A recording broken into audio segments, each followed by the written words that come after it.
And we're recording. All right. Welcome back, everybody. When last we left, our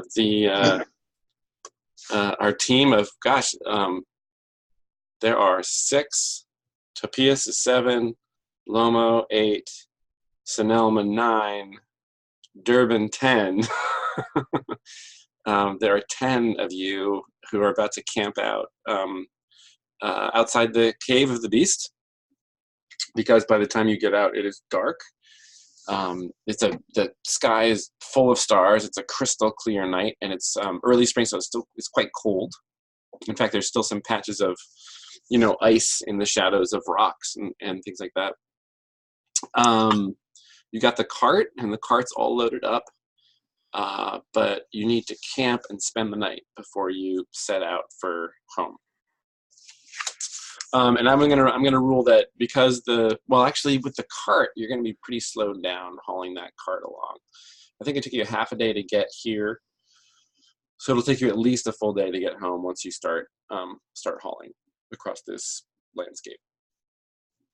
Okay, so the first thing we're gonna do is make camp, and that move says when you take a break from your travels to eat and rest, everyone must consume 1 ration.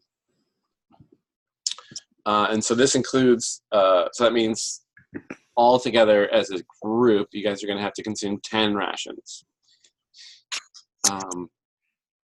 Do you have that amount of stuff on you?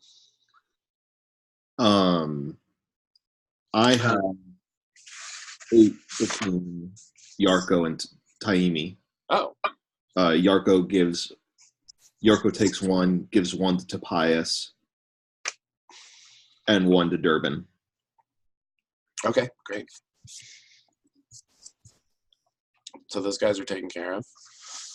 So that takes care of Taimi, Yarko, Durban, and Topias. Yeah. Okay. So those four are taken care of. Kosti and Paiviki each have 5 rations. Okay. Great. So you want to feed Lomo and Sonelma. All right. Does that make sense? And then Muirin can feed herself. Who are we missing? You got Durban. Sais has rations. Oh yeah, Sais. Sorry. Yeah, there we go. Great. So mark off 1 for each of those guys, Donna. And everybody hunkers down. Do you guys make a fire? Are you hunkering down in the cold and dark, or did somebody make a fire?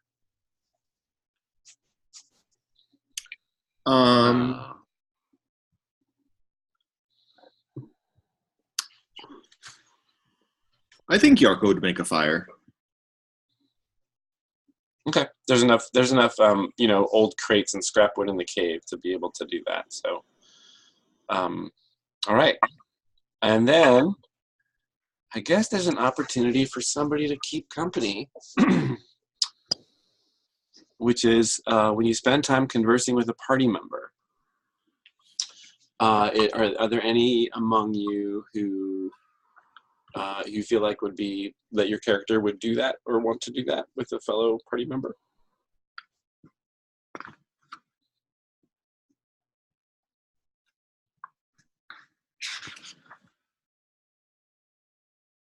I'm curious if Muirin,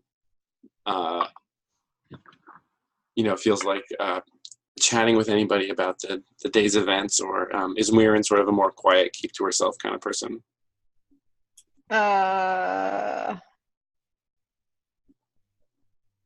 She's more quiet.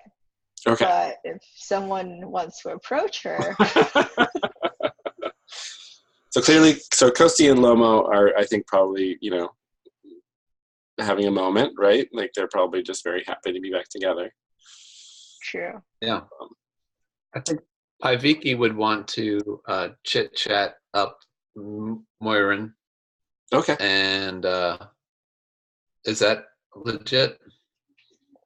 Yeah, absolutely. I think she would want to ask Muirin and kind of get the lowdown on all these strange places that they read about in their in the kind of like scraps of things that they found in the cave. And she's just generally curious about the outside world since she doesn't know a lot about it and what Muirin knows. So just trying to get Maureen to tell her some stories about these places that she's seen. Okay, great. That's actually an opportunity for me to pull something up here. I'm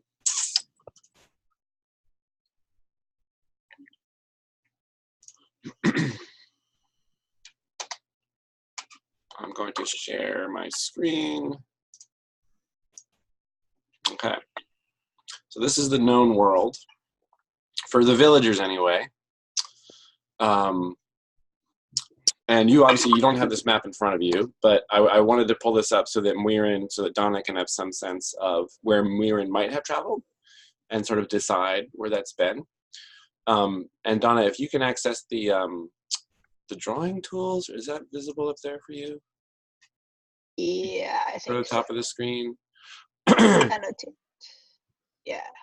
So if there's Rayuna there, I'll draw a green circle around it. So here is the village, and Cool. here's the cave. So the only thing that's off limits to you as far as where you decide that Muirin's been is Muirin has not been to the south here where Saltwall is. Mm-hmm. But anywhere else around and over to the right there is Veltaistuin, the capital, the capital of this kind of the Corkine presence in your lands on the far east there. So just so you have some point of reference, that's like a big city surrounded by smaller villages, and midway between Veltaistuin and Rayuna is Hukunut, which is this little village here. And then far to the west, up in the Sunswallow Mountains, is La Devesi, which is this mountain village. So people from Rayuna, for people from Rayuna, Hukunut is the big city, right? It's about a full day's march away, and that's where if any kind of unusual items get traded to the village, it would have come from that direction. You guys do have some kind of relationship with this mountain village, but it doesn't, there's not as much stuff, not as many resources or tradable items there, so there might be more interaction with Hukunut. So most of the villagers have never been really outside of the immediate vicinity of the village itself, but those who have traveled have only gone as far as the two nearest settlements, and very, very rarely a villager might have gone all the way to the capital. So knowing all that, I guess the two things I want to ask Muirin are, what direction is the homeland of her people? Or even where, in what sort of area of the undrawn map would that lie in? And where, if you want to draw a line that shows us sort of like a rough path of Muirin's travels, that would be cool. Okay. I think that the homeland is in the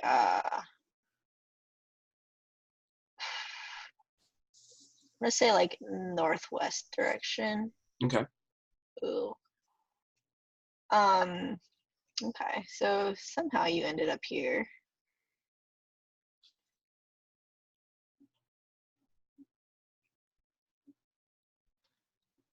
I think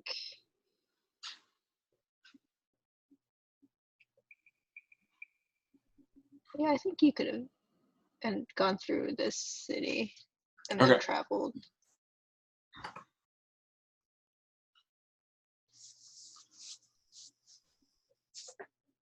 So this you said was the trading area?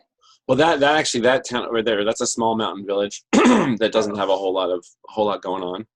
Okay. There's a spring there, and it's renowned because there's a Corkine kind of trader fled to that village and actually fled through Rayuna, and that's why the villagers know about this person. And then the Corkine tried to come after them, and the village actually fought them off. So this is a little bit of a rebel village in the hills there. But you certainly could have, you could have traveled down through the mountains from the northwest into that settlement and then moved on to Raina from there, if that makes sense to you. Yeah, I think it makes sense for me to be going in the general south direction. Okay.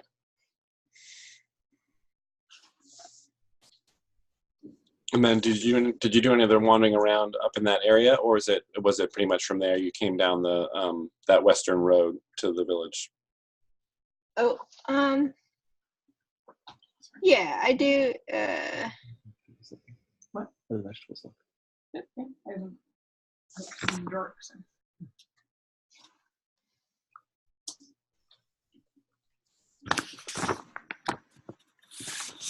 think I would have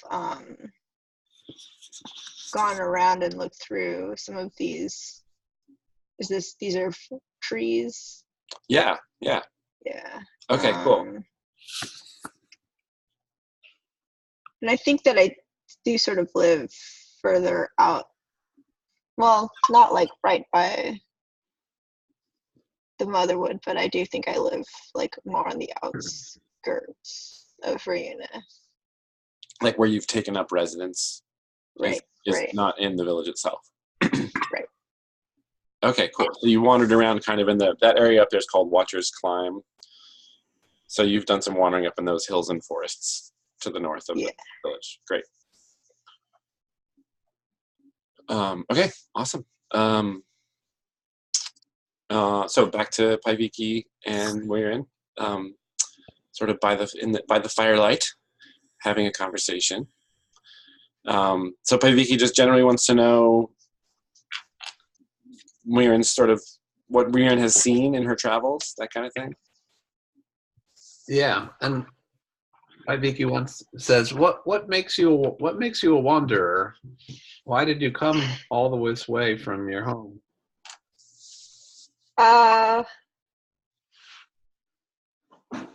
It might have to do with not feeling like you know where your home is, or not feeling like home really feels like home. So I feel like wherever I am, that's my home base at this point. But I like your village. I like Riuna, and I like the people there. Everyone's been so kind, and I love those boots, the footwear that Kosti makes. It's part of why I've stayed for as long as I have. So, okay, hold it right there. Now, Yeah. Jan, you have to roll to see how this conversation goes to see if it goes well. Muirin's certainly being very solicitous. So this is just a straight up, if you don't have any bonds already, then it's just 2d6 with no modifier. I rolled a 9. Okay. So play out the conversation or summarize it, your choice, and then you're going to choose one from a list of things that I will tell you. So it does not go badly. Yeah. And Paiviki shares that, she can relate to the idea of wanting to search for your home, because she, although she grew up in the village most of her life, she always felt a little bit like an outsider, since she's an outsider. But oh, right, because we were discussing actually off screen that Paiviki is Corkane, right? She's not actually of the local from the local gene pool, so to speak. Right. And I think she's spent her whole life trying to show that she's better than everybody thinks she is. So that's what's made her particularly tough and selfish and stuff like that. Yeah. So kind of trying to prove herself. Yeah, constantly trying to prove herself. Yeah. Great. Okay, great. So Paiviki gets to choose. You gain a bond with Muirin, in which case you would write Muirin's name in your bond area, or Muirin gets a bond with you. And the other option would be to refresh all marked bonds that each of you have with the other, but this is your first one. So Right. you choose, yeah.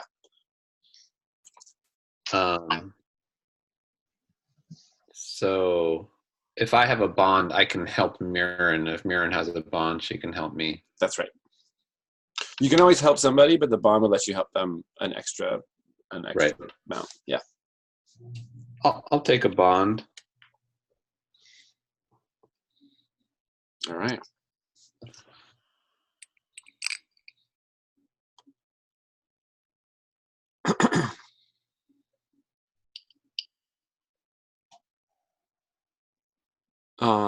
Mirren, was there anything else you wanted to share from your travels, or do you feel like that sort of summarizes the conversation? I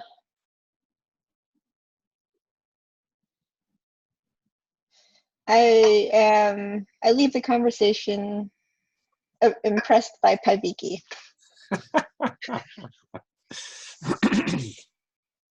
It's working. Okay, there might be one other opportunity to keep company if any other two characters wanted to do so.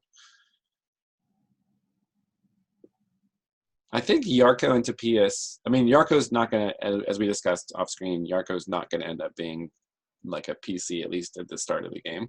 He's lost the use of an arm. And those guys already had a bond, right? They actually... Yeah, I think he does have a bond with Tapias. Yeah, and I think they spent a lot of time together after the injury. So they've already got sort of a connection. But John, was there any other person any of your characters might have? Is Taimi doesn't seem particularly social, but I'm not really sure. No, she's not particularly social, and I think she is thinking about her next move. And she also knows that this isn't done until they get back to the village, and I think then she'll kind of have an exhale.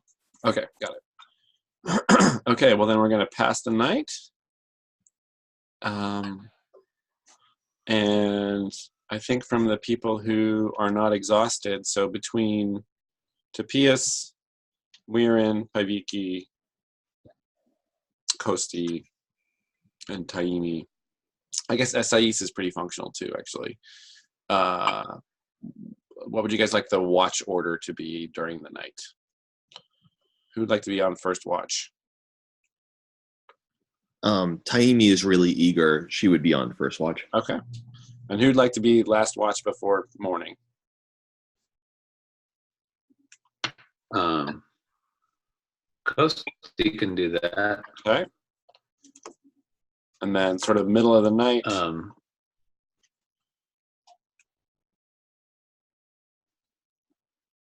I think Mirren could do midnight. She has good night vision. Oh, that's right. We established that. I suppose there's lots of the stars are quite bright, so Mirren would really be able to see quite well. There could be one or two more people. Right now, everybody's got like a 2.5 hour shift. Anybody else want to? I'm wondering if anybody else is hurting like Paviki is. She's down to 1 hit point, and I'm wondering if Kosti or somebody can do some healing on her. Oh yeah. Somebody has some herbs and poultices still, right? Yeah, Kosti does. Does anybody else have any bad injuries? No, I mean Yarko's fine for now. I think Esais is fine too, but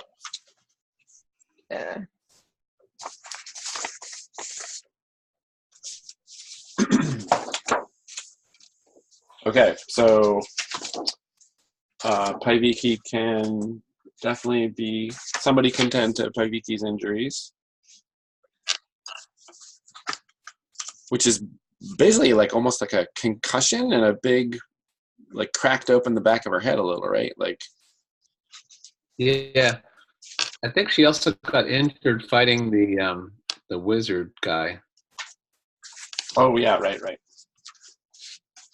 She stopped a blast with her shield partially, but okay. Okay, who's got herbs and poultices? At least one use left of that. Kosti does. Okay, go ahead and mark off a use. And yeah, by morning, that I think you will have. You'll probably feel better. Roll a d4 and see how much Paviki recovers. 4, but she doesn't have that many hit points. All right. Well.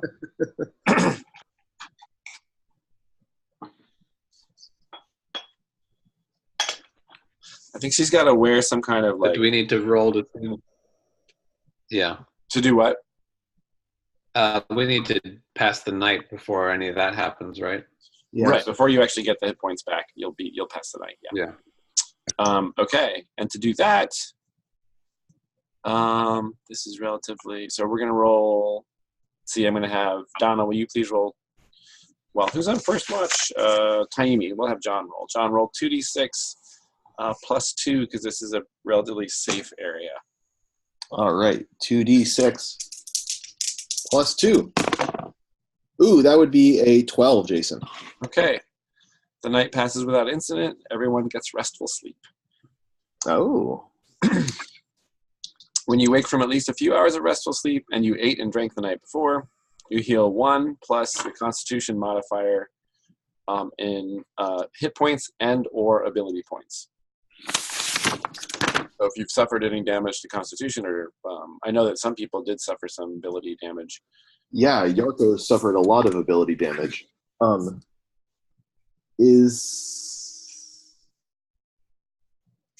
you say like 1 plus your con modifier, Yeah. Is that your current con modifier or? It is your current con modifier. Okay, Yeah. So yeah, he just heals one attribute. Because he suffered Constitution damage as part of that. He did. And strength. And strength, okay. Yeah, he's a weak boy. Oh, right. That was when he survived. That was like a near-death experience. Okay. Yeah, he beat it. All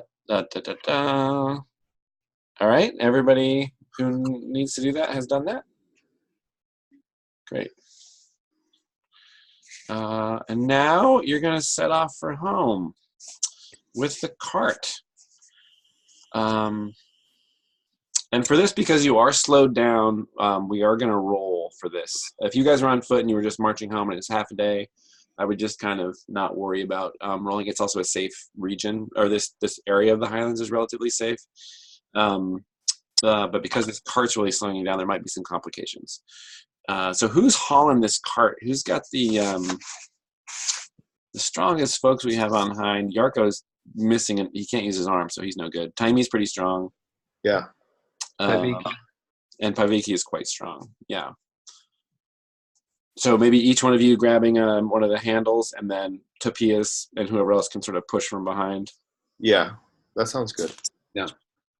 And remind me, John, I don't recall if you guys are leaving all the goats behind or taking some of the goats with you back home. We left a couple for Onikas. Okay. Yeah, so they're sort of gamboling about, following you as your crew. I think Muirin and Muirin is basically trying to find the easiest way through this relatively rocky landscape, like looking for the areas that are flatter and where the cart won't get bogged down. So I guess for that purposes, we'll have Muirin make this roll, which is a 2d6 plus 2 again, to make it home without incident. Ooh. 10. Okay. You complete the leg without incident, consume the expected amount of rations. You don't have to worry about that because it's not quite nighttime yet. And the judge may offer someone the chance to keep company.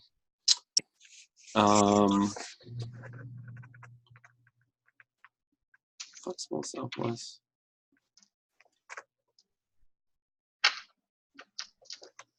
Yeah, does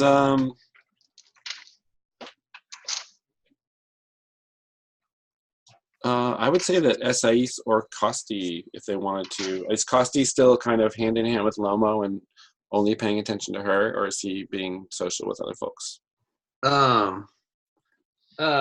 He might be social. Yeah. If he was going to talk to somebody else, and it doesn't have to be one of the PCs. It could be Topias or Durbin or Yeah. I think he's feeling pretty happy with how things turned out. And I think maybe he would try and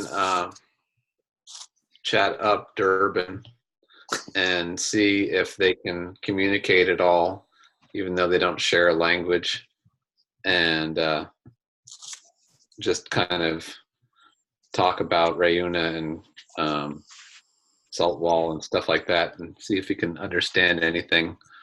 See if they can come up with any common words that they can share, and like rock. Yeah. Great, awesome. Yep, fantastic. Great. Yeah, so let's roll for that. That's 2d6 with no modifier. Wow. No. No. Dreaded Snake Eyes. What did he say? What did he say? Well, gosh, Kosti goes into it with the best of intentions and so warm and friendly, and also courteous, I think. Well, for one thing, he gets an experience point.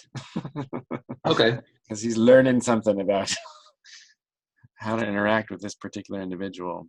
The other person describes how the conversation go poorly, so I'm Durbin.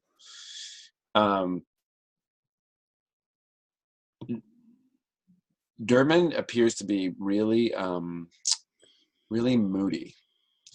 You like Kosti just goes into it with the best of intentions, and Durbin kind of like looks at him and kind of gives sort of a half smile, and then returns his attention to. I guess it seems like he's a little fearful. He does look around. He's the smallest person here.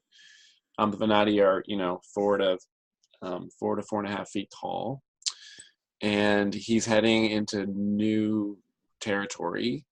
But he also seems kind of distant and a little troubled, like kind of staring off, or not staring off into space, but kind of staring a lot at the ground right in front of him as he's walking and kind of concentrating on that. So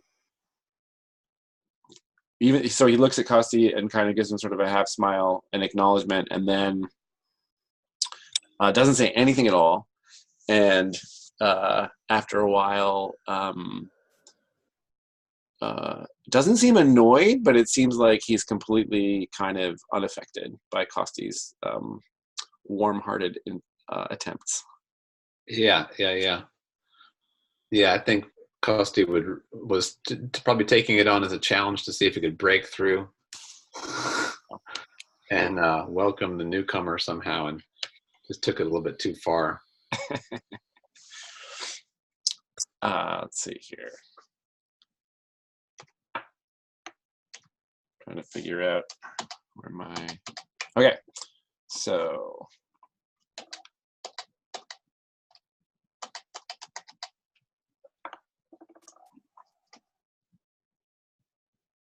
I'm going to stop sharing for a sec.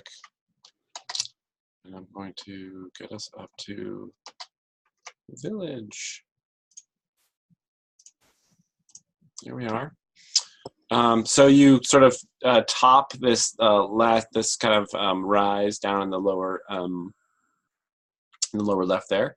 There's a mere. There's a small pond there, very familiar to you villagers. And then you look down across this landscape, heartened by the familiar sight of your village in the distance, and you cross the grassland towards it, and you get about to that stream that's running out of the Motherwood, and there's a shout from up ahead.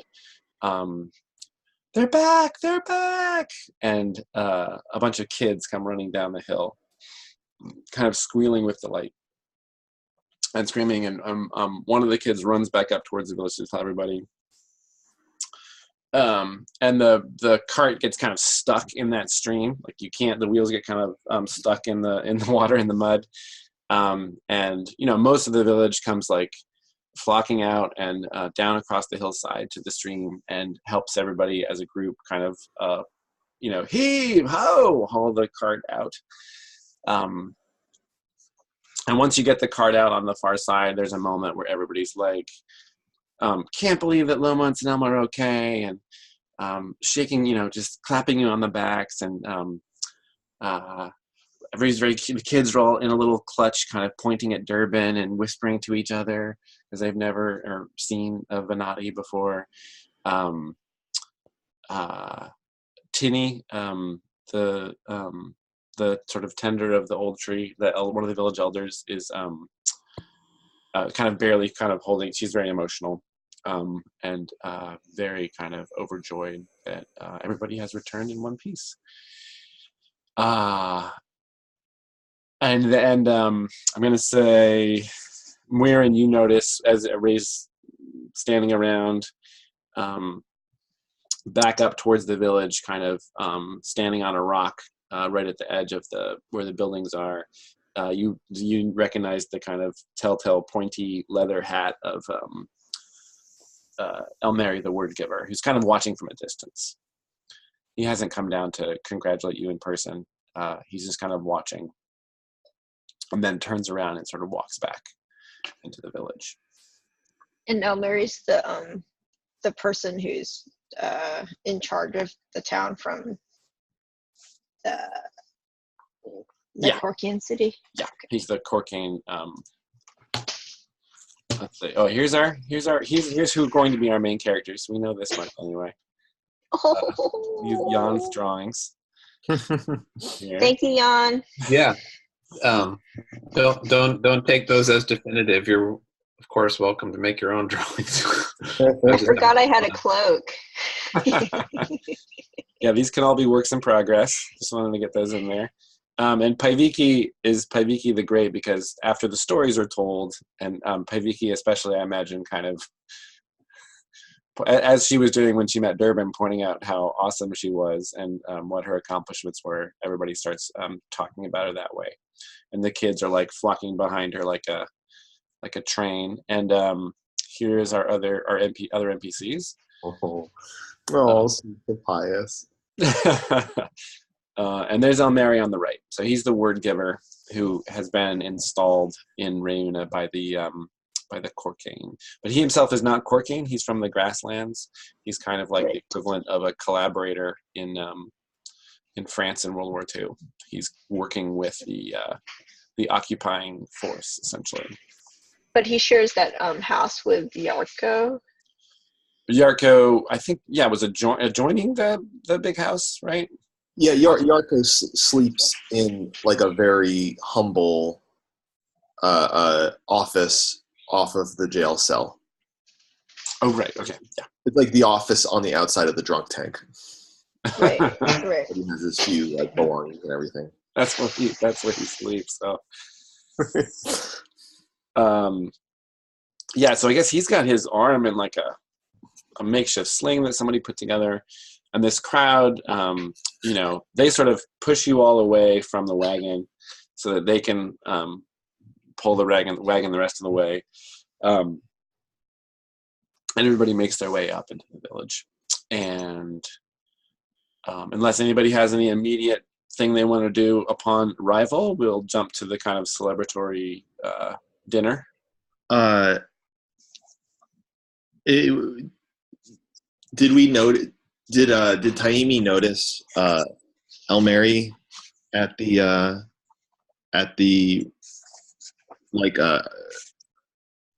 did Taimi notice Elmeri leaving or being there at all? No, because Taimi's wisdom is 6.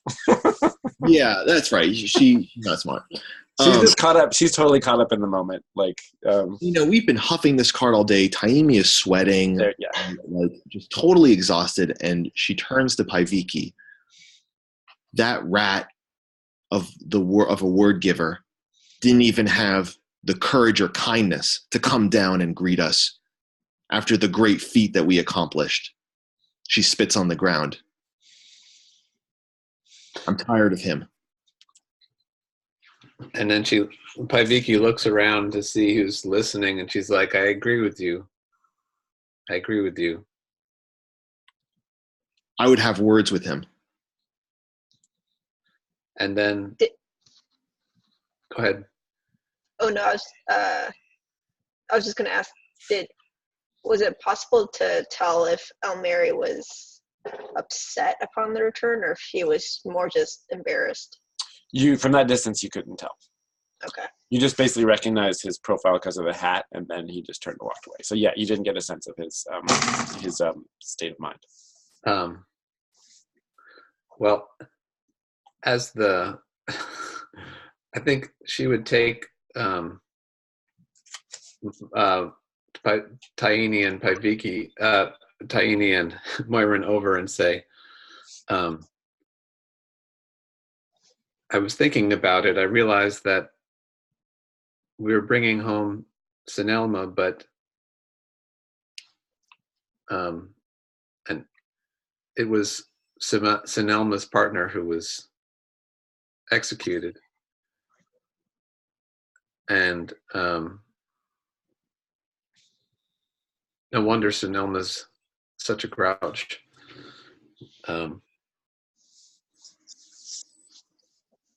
And here we are beholden to Elmary for the weapons he gave us. And he's going to want to take some of our things that we found. But I'm not friendly disposed to him. I don't know that I want to give him anything. No, not one chip, not one slip, not one shard of our precious glass. No. But the soldiers are coming in a few days, so if we do that, does that mean that we have to then leave the village and run away?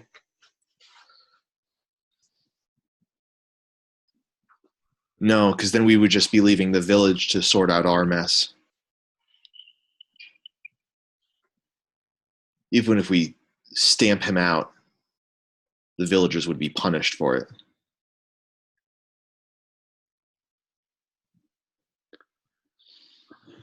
I don't have any solution right now. Yeah, she kicks a stone. God! Just smash him in the face. Come, my friends, says Tinny.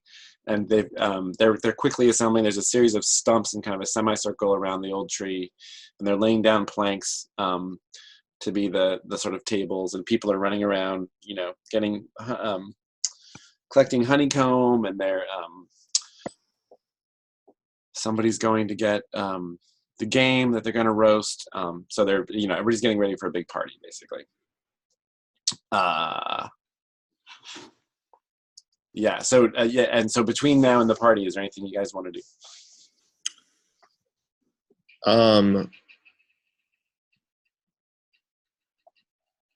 I feel like before we kind of get back and we kind of get reabsorbed into the village to prepare for this tomfoolery. Yarko finally says,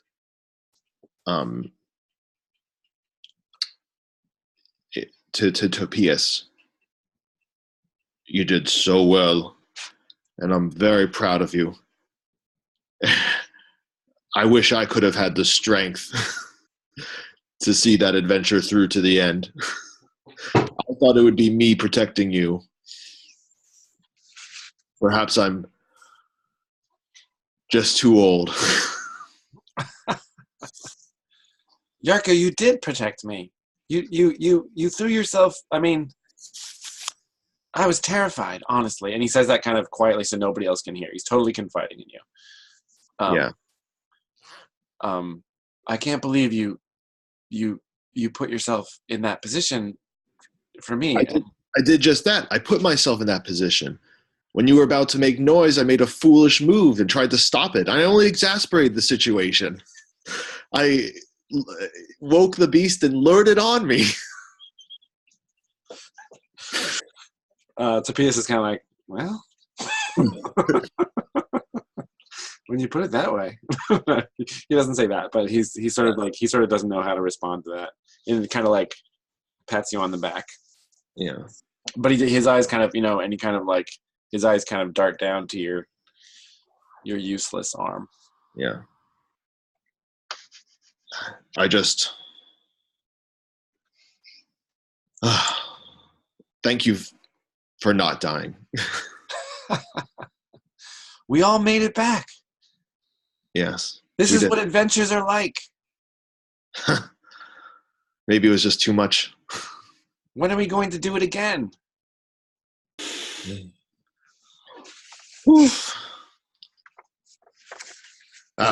see.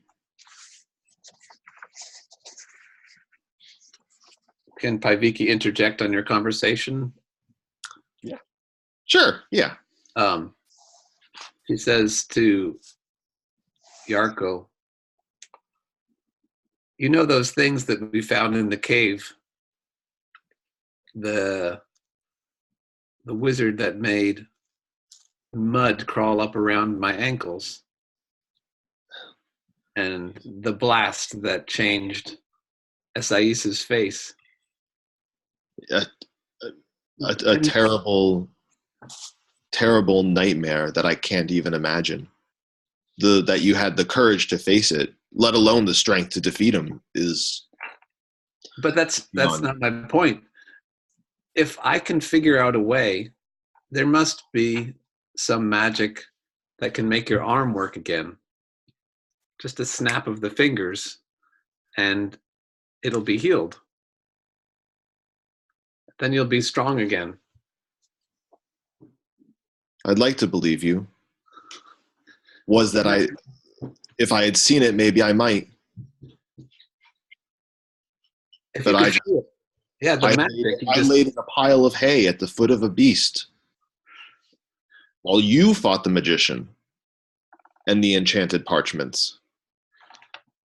I'm telling you that I'll search out and I'll find the way. There's these books that we found, and I'm sure there's something in there that we can figure out, and then you say the words and you snap your fingers and it'll be good again. Don't worry about it. He gives a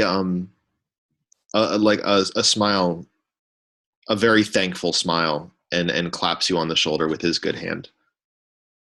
That would be something. That'd be something.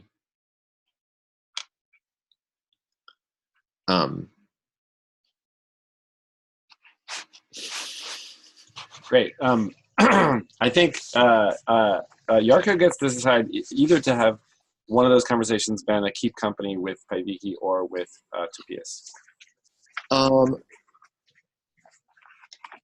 I would choose Paiviki. I actually already, not only because I already have a bond with, actually I have a bond with both, but I would have that be a bond with Paiviki, or keep company with Paiviki, because the words that Paiviki said actually did more to help his state of mind, his mood. Okay, great. So do I roll for the success? Yeah, you roll 2d6 and you add 1 because you do already have a bond. Yeah, and this conversation is going to go poorly. That'd be a 6, Jason. Yarko gets an experience point. Where? Oh, yeah, just an experience point. Yeah, that's right. Yeah. I'm looking at that. Yeah. And the other person describes how the conversation goes poorly. So Paiviki, what does Paiviki do that, like?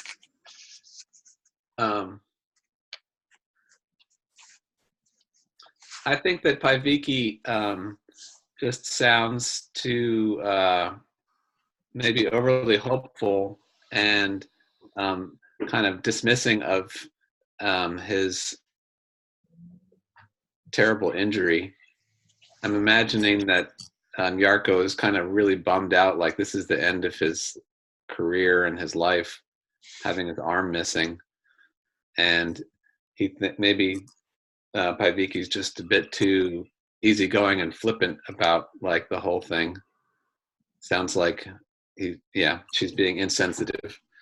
Yeah, I could see that. I could also see like the whole magic thing being taken a different way, like, right. You know, especially for someone who didn't see it, who didn't experience it, and so can't fathom it. It's like, oh, don't patronize me, like find a word to, snap and repair my arm. Let's find a song that'll make flowers grow out of our noses and a magic bean that'll make tails grow out of our ears. Yeah, I could see that being the way that it goes forward. Great. Okay. Poor baby. Poor Yarko.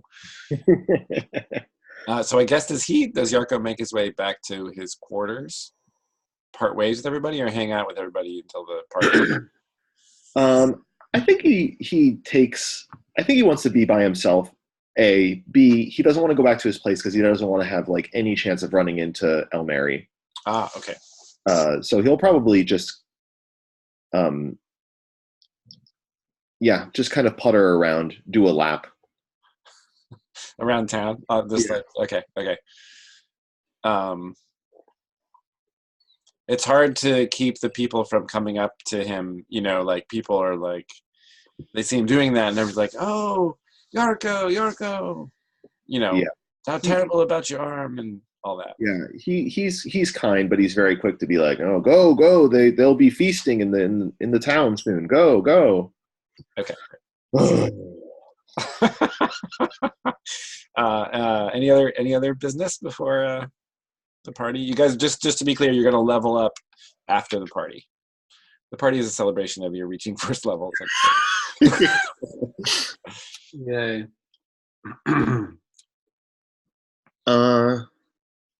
Nothing for me. Okay.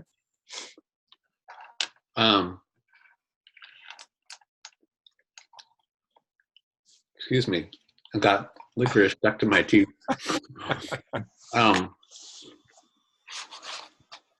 I think that Paiviki would take. I think Mirren has the other books and scrolls and stuff like that. I think she would take Mirren into confidence and say, I don't want these to get into El Mary's hands. I don't think he should know about these. I'm not sure why this village was the target of this beast, and I don't trust him. I think you're right. I might know a place. Well, maybe we can store them outside of this village. Do you think we could keep them where I live, or some like back? Yes, doorway? Somewhere, but not in your house. Right. So a hiding place of some kind? Yeah. So would Paiviki hand over all the books to Mirren so that Mirren can go do that? I think so. Yeah. We would need like a box or something. We could keep them safe though. Yeah, or like a backpack that keeps the. Are they all like just is it just the Venati books that you want to hide? There's books in there's the Venati, and then there's several books in that strange language that none of you recognize. Oh yeah, right. So there's 9 books total plus the scrolls. So that's a pretty hefty. Yeah, I mean that's even. You probably need more than one backpack. Okay. There's certainly plenty of containers. The village has like barrels and. Right. And Tinny is a cooper, so Tinny has things you can use or borrow without even wouldn't ask why you were borrowing it. So any kind of container you want, and there's there's things like burlap that is dipped in wax that would be waterproof, so it wouldn't be hard to create a safe container for the books. It's just a question of where you might want to hide them. Could we is there like a wine cave or something where the red cap is made, or? Yeah, there definitely is. The St. Elmo's distillery, there is an underground underneath her residence. There is a place where she does a lot of that work. I mean, John, for a distillery, you don't really need to be underground, right? Well, I mean, it depends if temperature is a factor. Okay. It can't be too warm. It can't be too cold. It'll kill the yeast in either case. Okay. So then she probably has some kind of. She's probably underground, and she has like a whatever heat she's got down there is something that she can control to maintain whatever level she needs. So yeah, there's the equivalent of a root cellar underneath St. Elmo's place. In fact, it is a root cellar because that's where all the beets are. I think they need to be somewhere we can get to them, because we want to study those books and we don't want to be coming and going from St. Elmo's house every day. Yes, looking at the village here, looking at the map of the village and thinking about, I guess Paviki, it was Paviki at the boarding house? Is that where Paviki is? I can't remember where she lives. I don't know if we established it. Yeah. So you can figure that out. But if you want it to be accessible, I mean, Weirin lives some distance outside of town. So I think looking at this map, like think about a place where it would make sense. I guess I was thinking maybe like that little house you drew on the way to the Motherwood, since she's a carpenter. Oh, yeah. That's where Paviki would live? Yeah, maybe. So she could get wood and... Over here, this one here? Yeah. Make stuff. Okay. Was that somebody else's house? Esais or Taimi did live near the wood. There's another house over here right at the edge of the wood. See that one? Oh, yeah. It's Taimi lives in the boarding house. Okay, Taimi's in the boarding house. Because she has those long stints that she's in the woods hunting. So I see. So it just comes back and stays. Okay. So Taimi is really like spends a lot of time roughing it, camping out. Yeah. On her own. Okay. Yeah. So this one's this one over here is a fine one for Paviki. I'm going to say that's like a shared house. Yeah. With other people that do like collect timber and stuff like that. Okay. I guess it's a combination kind of lumberyard. Yeah. It looks like it's got some extra buildings. Yeah, so Paviki has a room there, but shares the actual place is probably 4 or 5 people total who do similar work. Okay. But there could certainly be a place there where you could secrete something. And where does Murin live again? That's up to Don, really. I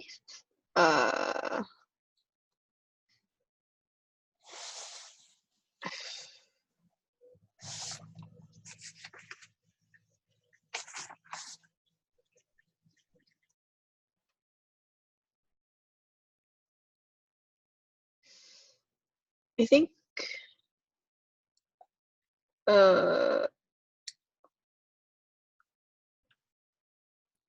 sort of near this area.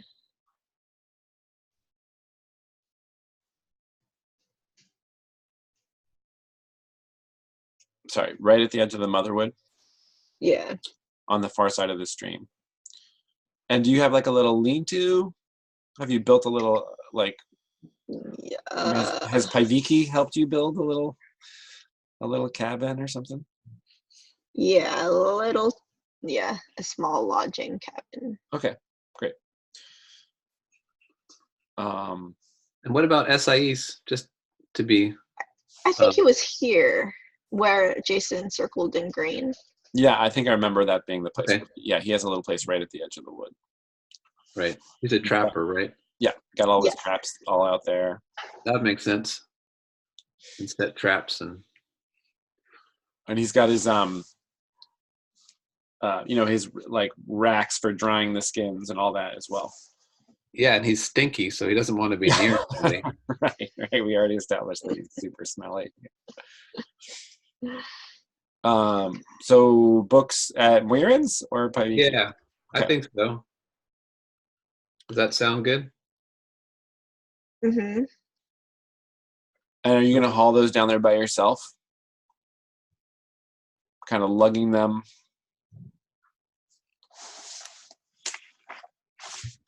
Yeah, maybe just to sort of do it discreetly.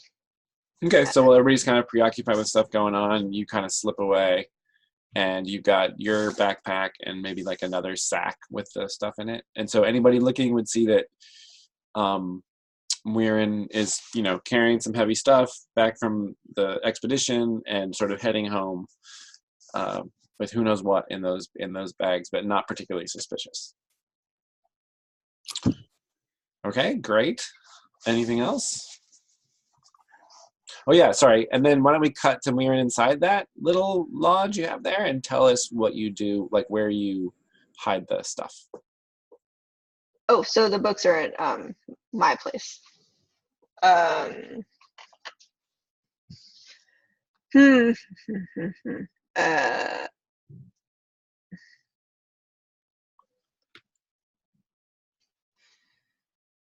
well, I'm going to conveniently pull away a rug, and under the rug is like a little hole in the ground that I've like sort of cut away, that I just keep things that I don't want anyone to find. Oh, so Muirin has some other secret things? Yeah, just like it's where I keep my own, if the journals that I'm done writing in, I'll stick them in there. Yeah, your personal items. Right, because the room itself, I imagine, is mostly like pretty Spartan. Okay. So yeah, but it's definitely like weatherproof, and the books and scrolls will be safe in that spot. Okay. So there's like a dirt floor in the lodge, is that right? Yeah. And then some kind of, if there's a rug on top of the hole, then there's some kind of cover as well on top of the hole to keep the rug. Yeah, like a little wooden hinge door. Okay. Or like just like a cap. A lid that sits on there. Oh, yeah. Does that make sense? Yeah, like top. Piece of wood.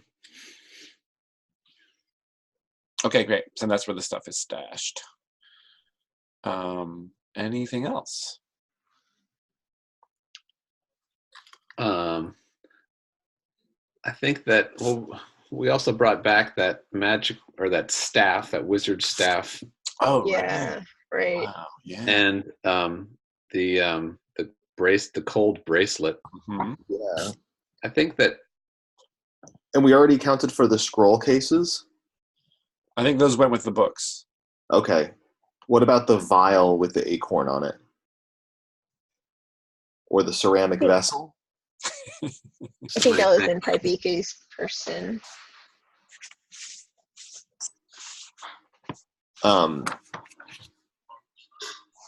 I think that Taimi would agree. I think she had the ceramic vessel. I think she would agree that all of that stuff goes in the hiding spot for now. Oh, I don't think Taimi was consulted on this. I think this was a private thing between. Oh, okay. Then she still has the ceramic vessel. Yeah. The staff is an interesting one, though, because it's big and everybody would see it. What is? The staff. Yeah. Unless before you got back, you specifically like wrapped it up and kind of hid it in the cart, which you could totally do.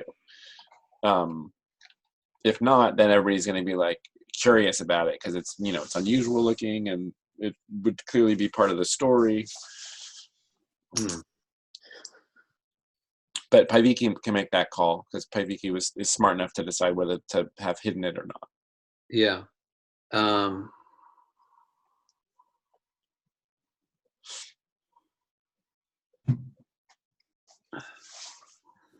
I think she probably would hide it, because again, the idea of handing over this magical item to, if it is magical, to Elmeri sounds problematic emotionally and also dangerous. Yeah. Okay. There's also the case of the there were 3 topaz jewels that Oh yeah. she got out of that cave as well. And thinking about it, there's really not much specific loot that we got from that cave. We just got back what most or some of what we had stolen from the village, but we didn't find much in the way that was new besides the books and those potentially magical objects and those. So the only thing is those 3 jewels, which I think I would consult with Taimi and Moirin about, since they were there, and it's just again a question of, do we come back essentially empty-handed, or do we and say to Elmeri that we brought back what we got, what we had stolen, or Can we play out that conversation? yeah. So are we saying we had this before we got back, or like after you and Muirin have hidden the stuff before the party? I think it makes sense for you guys, since it was a whole day's journey across the highlands, for you guys to just be talking about what you're going to do when you get back. Yeah. What are we going to do with these topaz, blah, blah. So does that make sense to have that happen then? Yeah. Mhm. Yeah, so flashback to that moment. Mm-hmm. Um, We could present the topaz as what we found, and give one of them to Elmeri. that coward would want them all. Yeah. He'll want 3. He'll create some tax or fine or fee, or those men that he has coming will concoct some reason for them to have their hands on it. We made a deal with him that he would take 1/3 of whatever we got. I think. Is that right? And either we give him something, or we tell him we just brought back what we got from the village.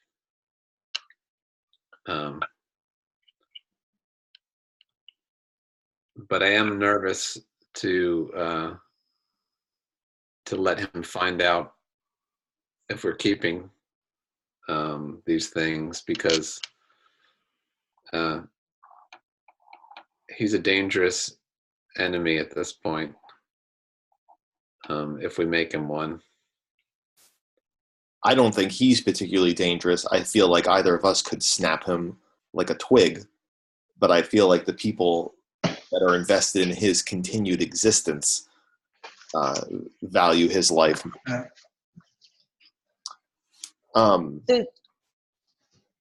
ahead, Muirin. Does anyone is anyone like familiar enough with the kind of personality Elmeri has? Like, is he really cowardly? Like, would we actually be able to like convince him to, or threaten him to the point that he listens to us and not the Corkines? Or is he actually pretty like competent in his authority? Yarko can speak to that. Mm-hmm. Whatever threats we could level against him, the Corkine would level 5-fold.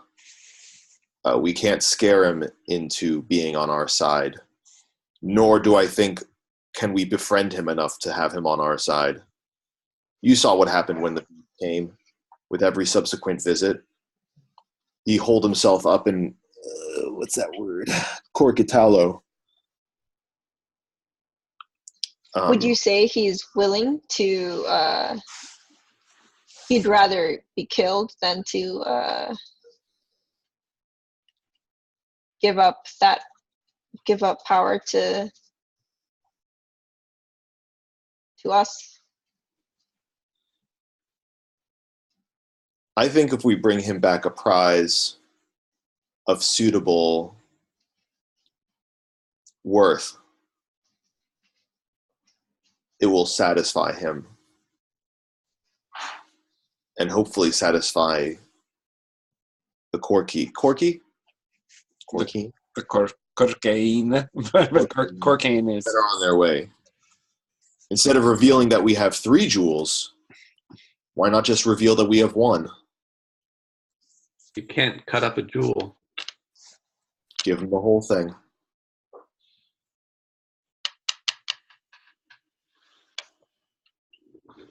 Say that we're keeping the weapons as a form of trade for that very reason.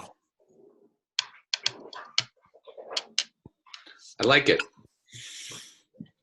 Let's do it. Because I really need a spear.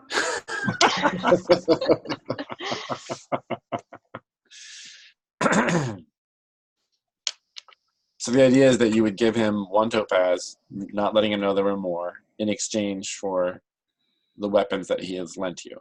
Yeah. Well, I think Yarko is wise enough to think this through and not.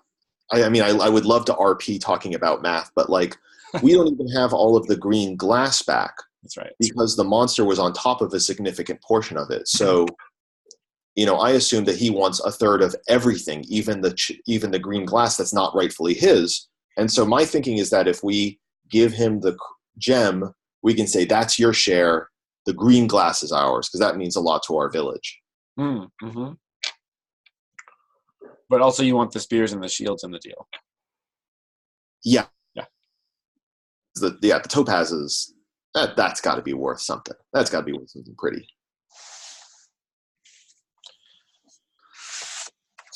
Yeah. I think that after that conversation, I would say that we make a presentation of the things that we brought back in front of everybody at the party. Oh, okay. We can present the skins of the flying books that I have. We not present. I mean, by presenting, do you mean show, or as the form of like, this is what we have brought back for the village and you, Elmary?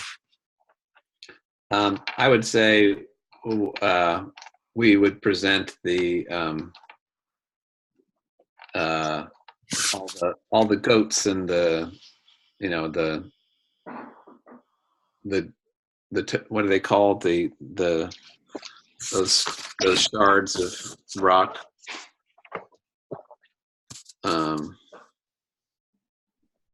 what were they, green obsidian? Yeah, the green obsidian. We would bring those back and yeah, just tell some stories about fighting the wolf and stuff like that. And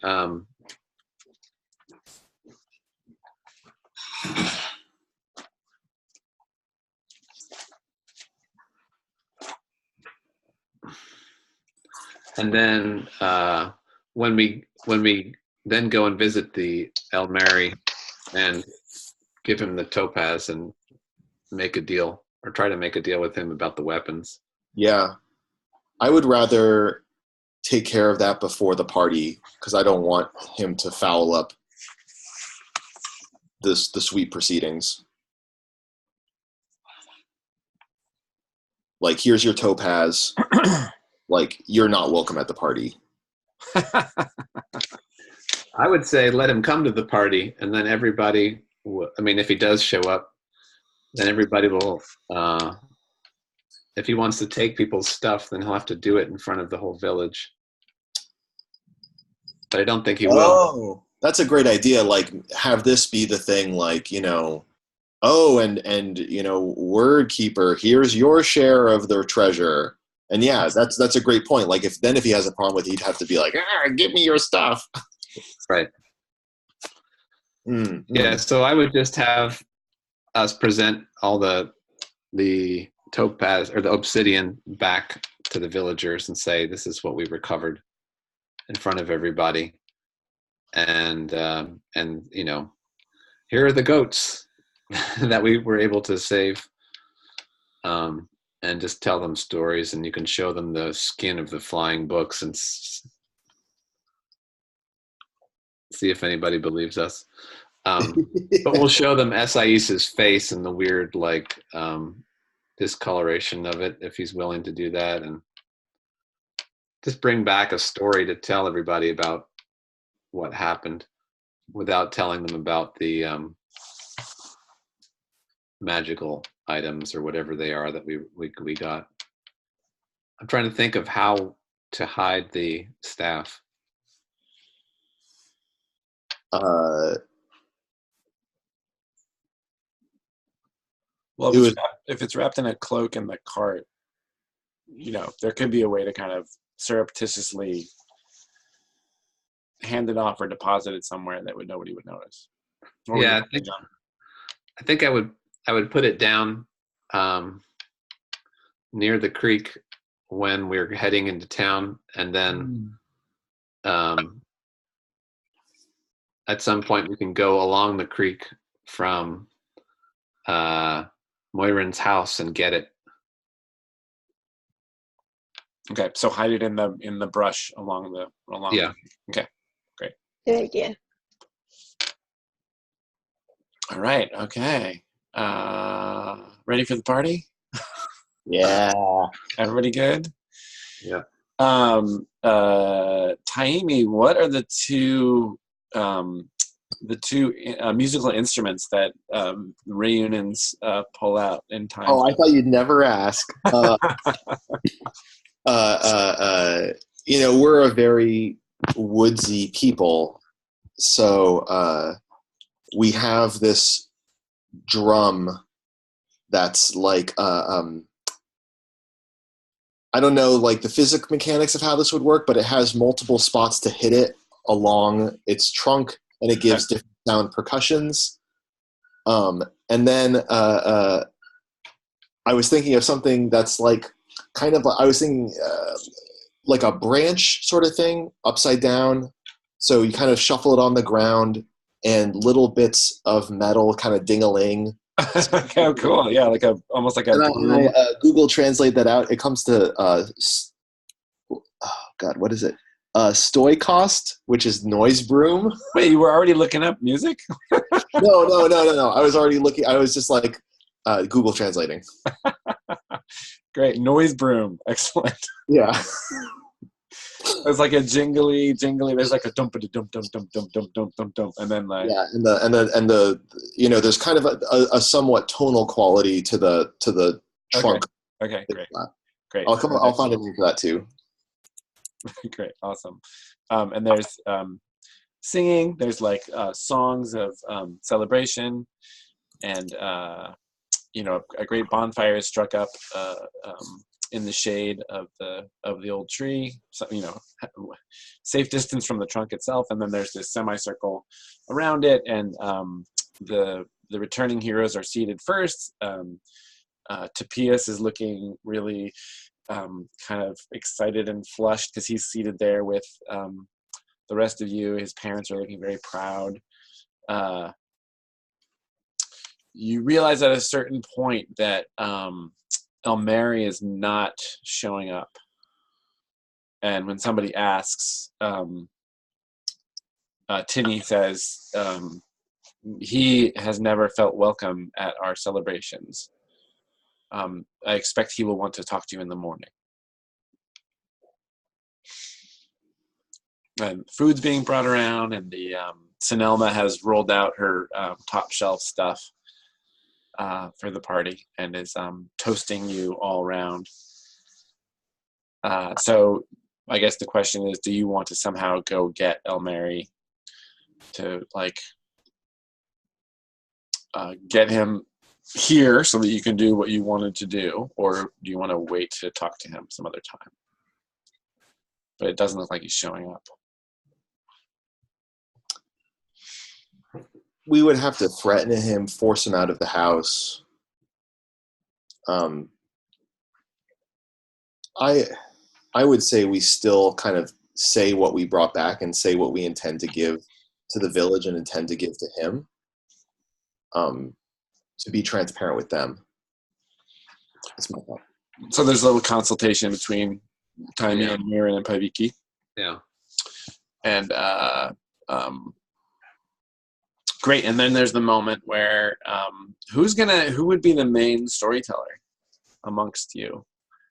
Who would get up? Because everybody's like, tell us everything. We want to know.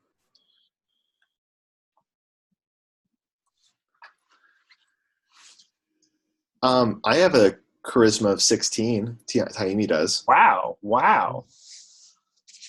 And is Taimi the kind of person who would...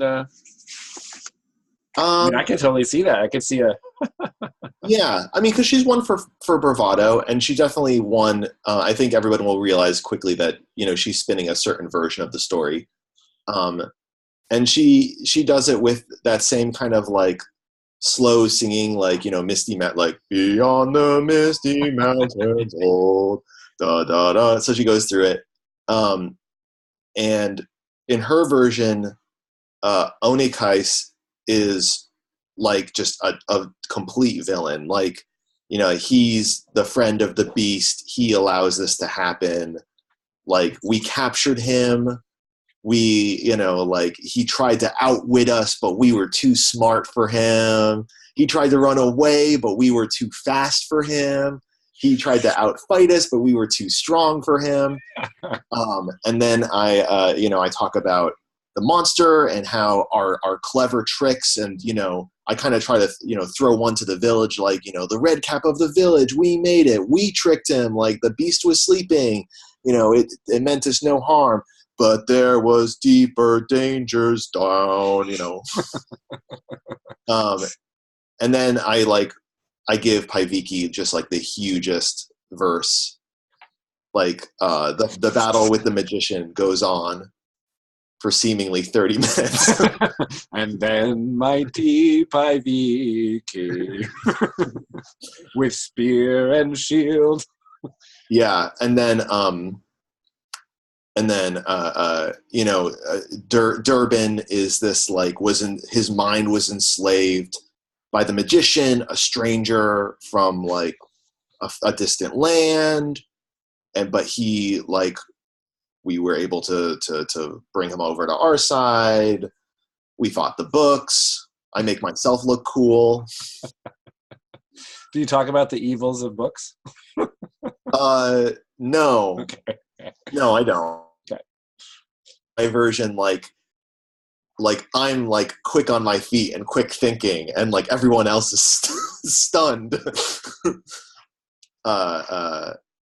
And I'm saved, and then I'm saved by brave SIEs. We show off the scar, and then and then we get the chips, and we leave the monster and his foul companion.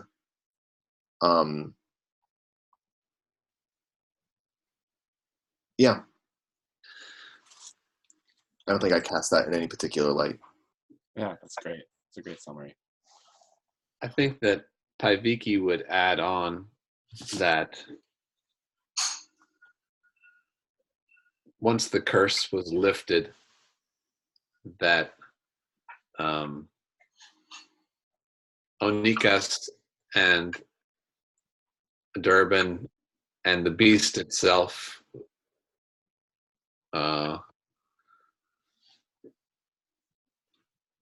would no longer come after us, would no longer torment us. Like, we are safe now, all is well. Yeah, try to reassure everybody. We didn't just get back with the loot. Okay, great.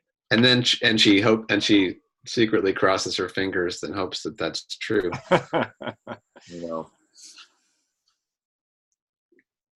Great. So there's there's laughter at the appropriate moments. There's like whoos and ahs when the Paiviki faces the sorcerer.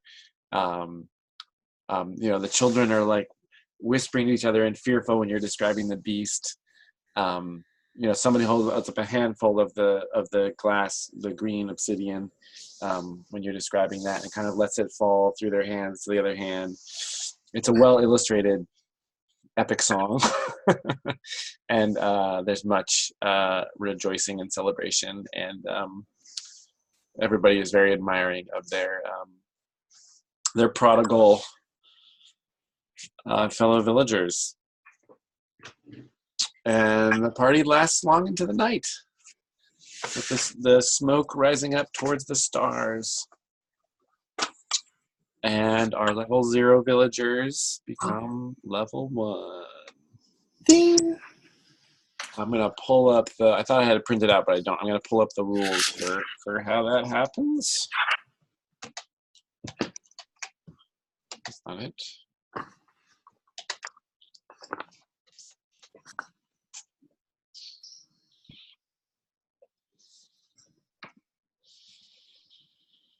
There we go.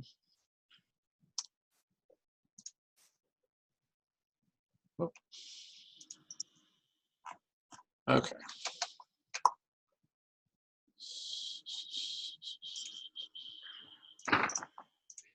All right, here we go. Live to tell the tale.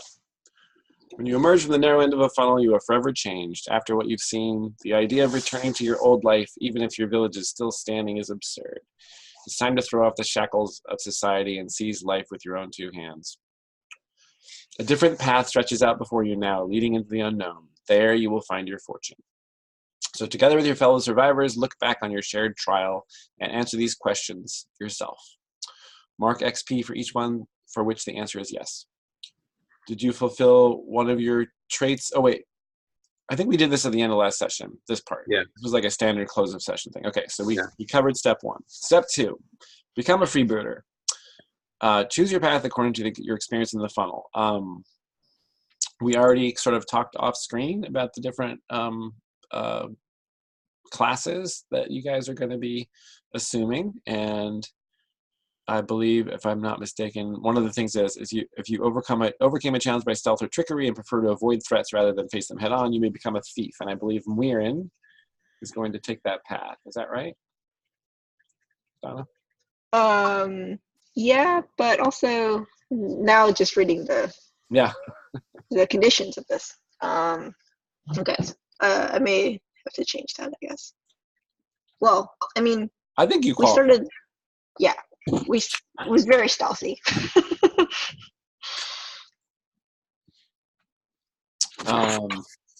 You guys have potentially a source of magical spells, but you don't know how to read them yet. So the option to become a magic user is off the table for the moment until you figure out how to do that. Unless, I guess you could become a magic user right now, you just wouldn't know any spells yet. So you'd have,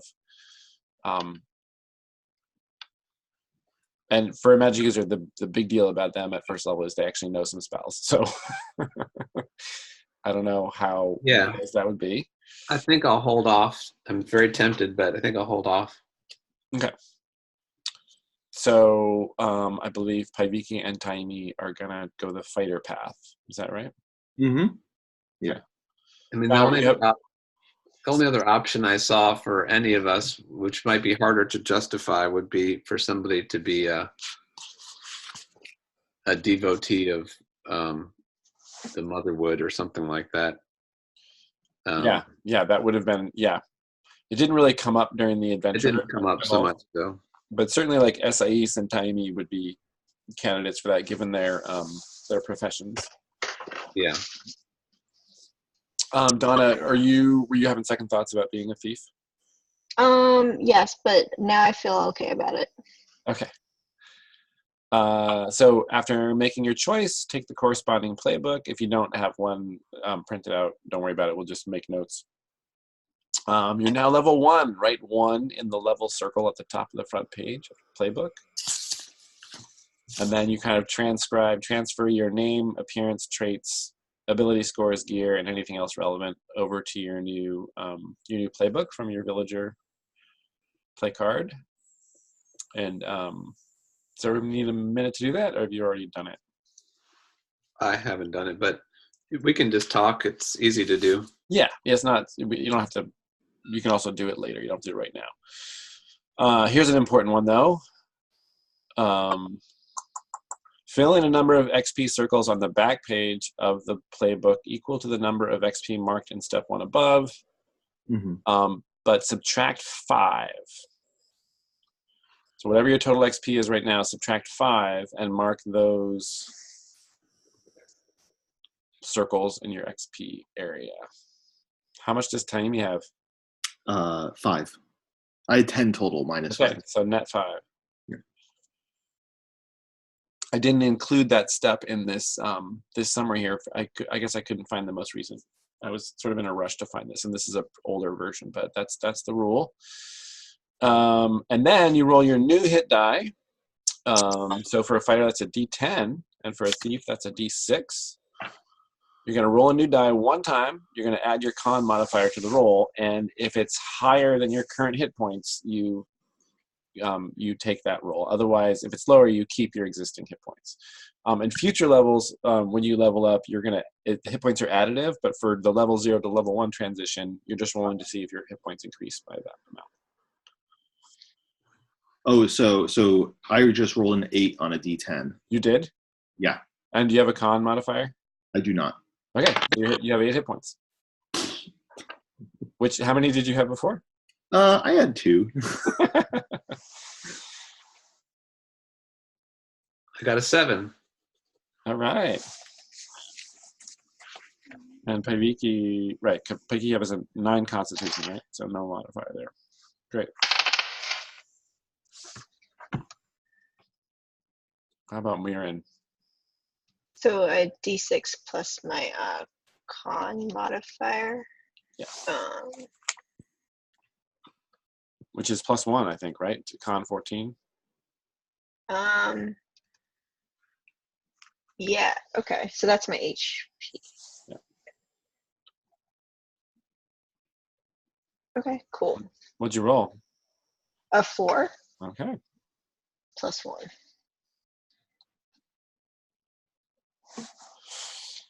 And then, sorry, so you just transfer everything that's on your current funnel into the new playbook. Yeah. Including like the experience. The experience what's your total experience right now? 9. So you subtract 5 from that, leaves you with 4. And those 4, you fill in 4 bubbles on the back of your playbook. And that's sort of how much progress you've made towards level 2. Oh, I see.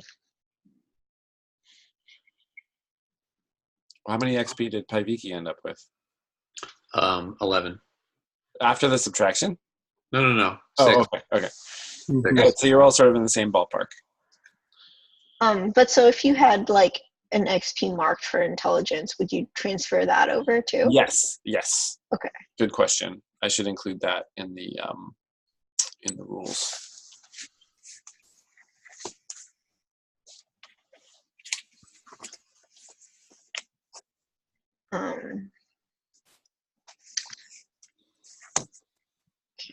And as humans, do we mark an extra circle somewhere? Oh, yeah. Every time you level up, you get to mark any ability of your choice, if you're human. Does this count as leveling up? Yes. I thought it was when we wrap up. I changed it to level up because wrap up was too rapid. Okay.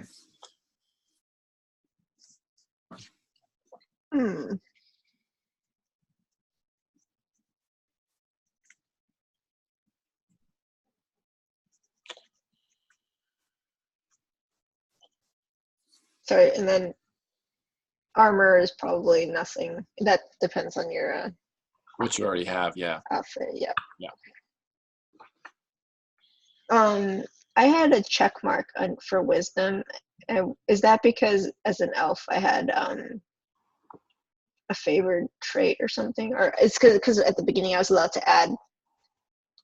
Do you mean in the little bubbles near the wisdom score that you? No, I just checked it. I'm Oh trying yeah, to it think must. if I think it must have been a favorite ability. yeah, okay. But that's not relevant at this point. Yes, no, it's not relevant. Don't worry about that. Okay, cool.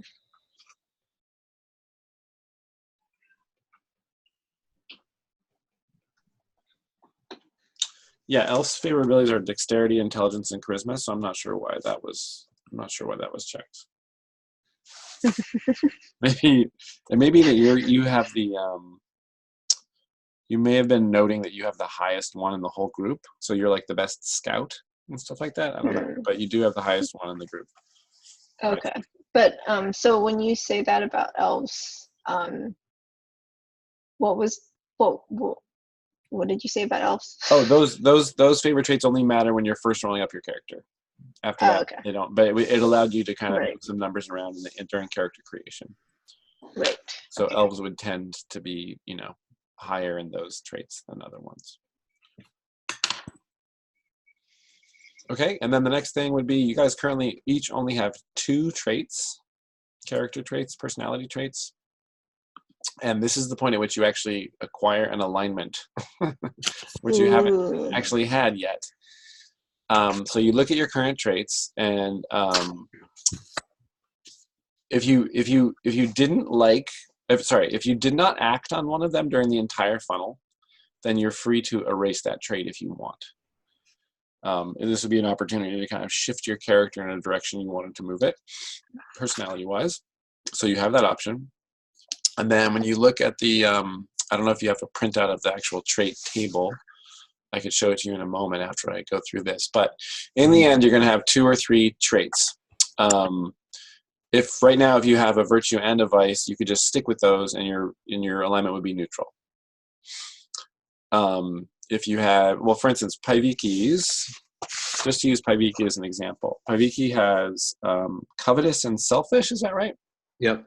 So those are both negative traits, vices.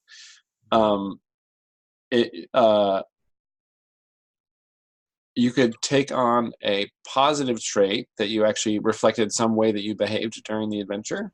Yeah. Then your alignment would become chaotic because you'd have 2 vices and a virtue. Yeah. You could erase, I feel like you've definitely demonstrated covetousness, but I'm not so sure about selfishness. I haven't seen Paiviki act too selfish. Uh-huh.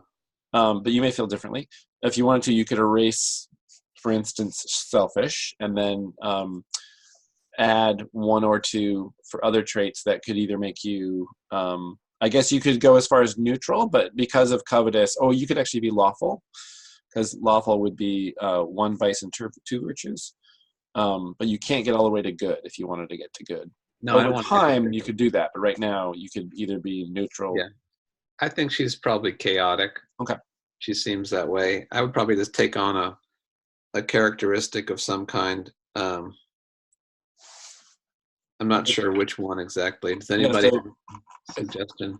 If we look at the list of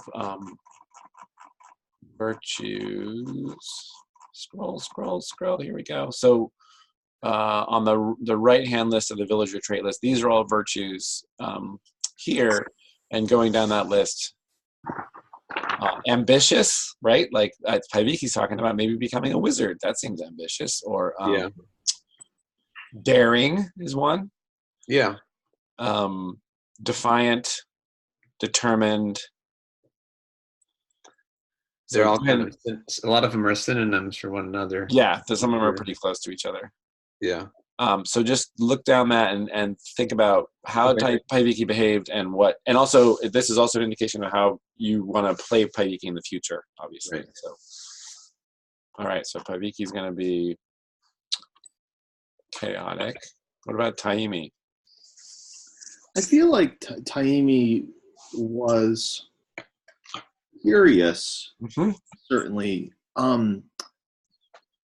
I have to, I thought about cheating at several points, like I wanted to strap Onikas to a goat and send him on his way. I wanted to do that at the end. I guess I should have done it at the end after all was said and done. But that being said, like I definitely don't think that Taimi is like a super nice person. Like I think she hates easily. And I think that she's irritable. She was getting really pissed off at like Kosti's softness towards the beast.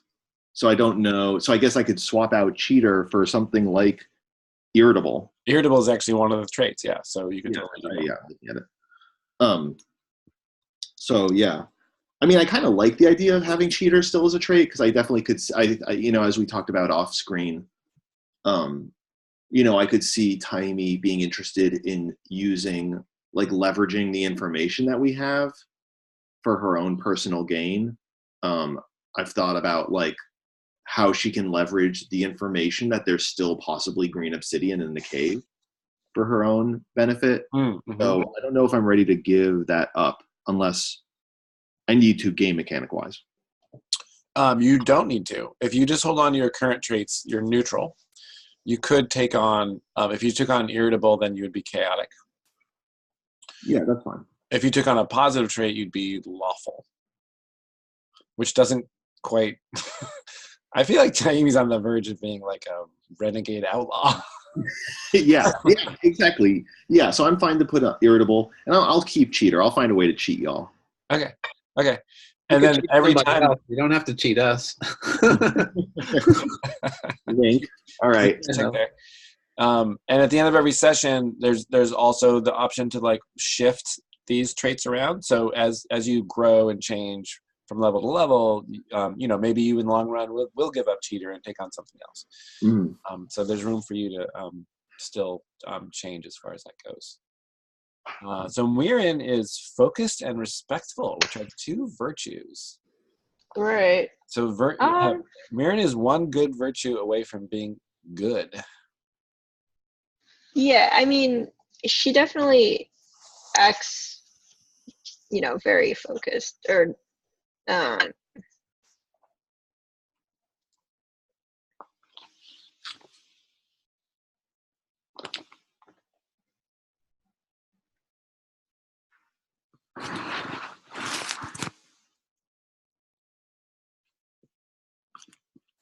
I think, yeah, it feels like they're pretty accurate so far. Okay.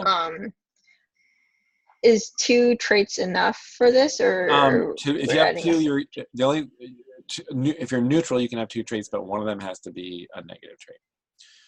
I see. So, for instance, if you wanted to keep focused and give up respectful, then you would look at the vice list and find one that applies. But I mean, I feel like Mirren has behaved like very. The only kind of iffy thing was when Mirren participated in creating that poison. Right. But that felt like that was for the greater good. So what you could do is if you keep those, you could if you took on 1 negative trait, you'd be lawful. And if you took on 1 positive trait, you'd be good. I see. But if you stick with 2, one of them has to be swapped out for a vice. Okay. I'm looking at them all here.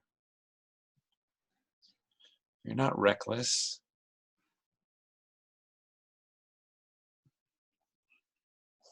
You're not lazy. I'm patient. Well, or are you lazy? No, I don't think so.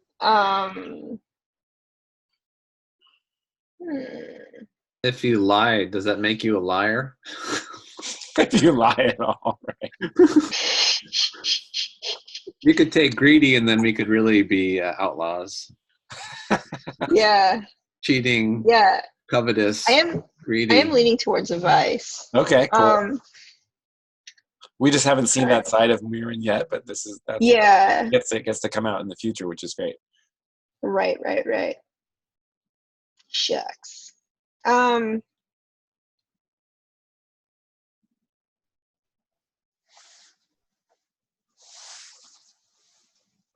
maybe I could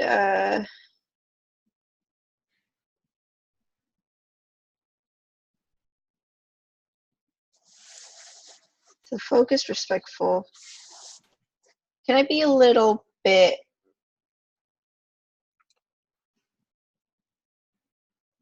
ruthless? Ooh, I guess that'll come out. sure. Yeah. Are you adding that to what you already have, or are you swapping it out for one? I'll add it. Okay. And maybe that's sort of like me making the poison or helping to make the poison is sort of like an effect of like, yeah, wanting to just get the job done, basically. Okay. All right. So that means technically your alignment is lawful. Lawful. And then so we've got a lawful character, chaotic, and I'm sorry, what's Taimi now? Also chaotic. Also chaotic. Okay. So so now a further XP trigger for the chaotic folks is to disrupt an established order. So during any session when you do that, you could get XP. And contrary to that, a lawful character gets XP for creating or maintaining order. This is so funny.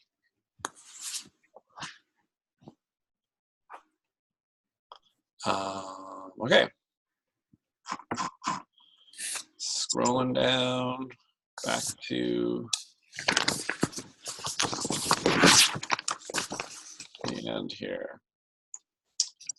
Oh yeah, so chaotic is disrupt a system or destroy a symbol of order. Lawful is impose order on a disorderly or chaotic situation. That's great. You guys are odds. We'll see how that plays out there.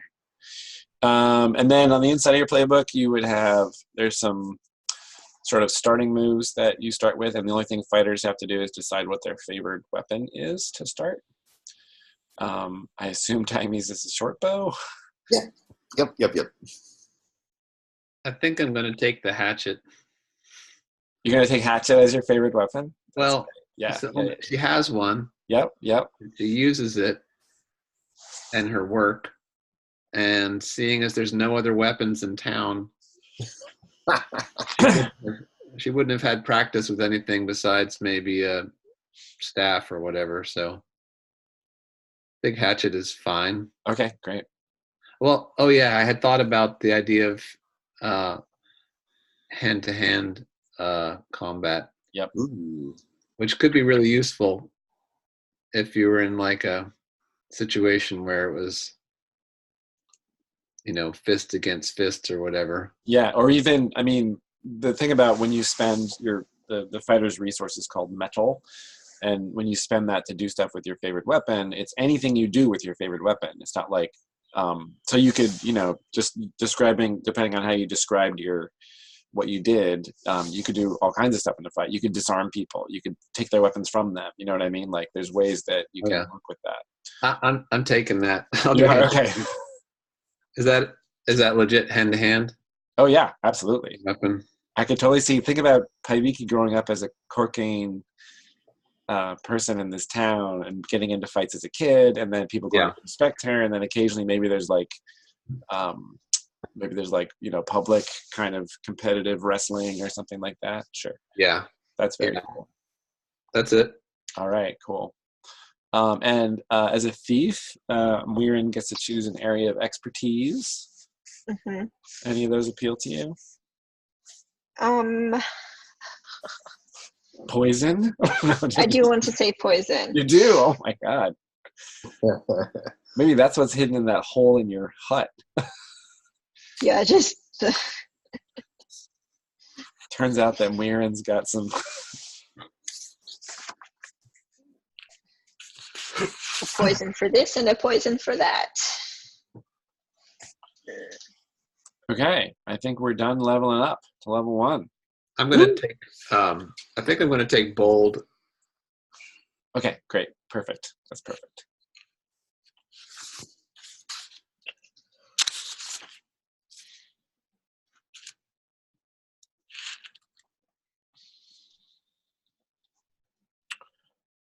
Who So everybody crashes at some point during the night, and I guess between Taimi and Paiviki, which one of them drank more? No, Muirin too. Actually, Muirin too. Like, which one of the three of you? For some reason, I was thinking Muirin wouldn't drink, but I'm learning more about Muirin every day. So, of the three of you, who do you think overindulged?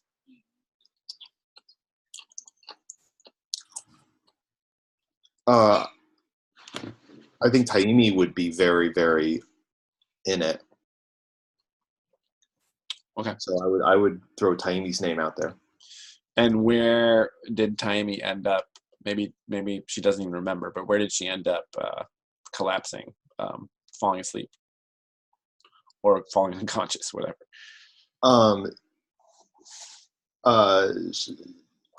With another young person back at the boarding house. With another young person? What? I don't know, she'd probably leverage this story to have some cuddles. Wait, is this? Tell me more. Is this a familiar other person or a new person from the party? Yeah, it's someone from the party, someone that was taken with her. And but a villager who Taimi knows already. I mean, the village isn't that huge, so it's someone that she's met before. Yes. Okay. Does Taimi have a gender preference as far as who she? No, I don't. I haven't thought about it. I haven't thought about that. I was going to generate a name. Sure. Yeah, let's go for it. Do you want me to just randomly decide whether it's a feminine or masculine name? Yeah. Why don't you do a roll a die? Even it's feminine, odd it's masculine. Even. Okay. It's Annika. Annika. Annika. Annika. New NPC on the block. Oh.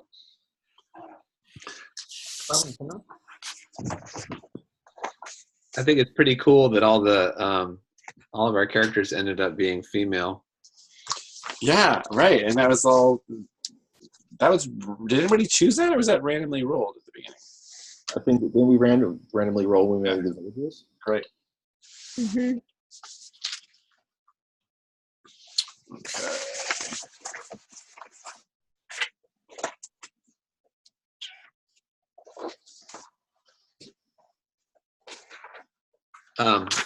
I think Paiviki usually does get drunk, but she was feeling a little bit nervous about the like sneaking away with stuff and not wanting to be inebriated and get caught with some kind of sneaking around. So she drinks a bit, but then she just stops herself. Okay. Tapias totally overdoes it, and during the party is like, you can tell he really wants to like somehow like approach Paiviki or express his admiration, or because he's totally crushed out on her. But even though he basically is totally wasted, he can't bring himself to do it, and ends up being sort of flushed. And in the morning, he's just asleep amongst the roots of the old tree. Oh. All night long, there's occasional, moments where he's just kind of like looking on. During that point of the story where Paiviki charges the sorcerer, he's just like super excited. I think at some point, in sort of a recognition of his coming on the trip and like going along with the whole thing and carrying all of her shit, Paiviki would like lift him up on her shoulders and like dance around the fire in the middle of like the craziness. Oh my god. High point of his life. Yeah. That's so great. That's awesome. He's like, yeah, so when he falls asleep, he's like beaming. He's just like so happy. Looking out through the tree branches.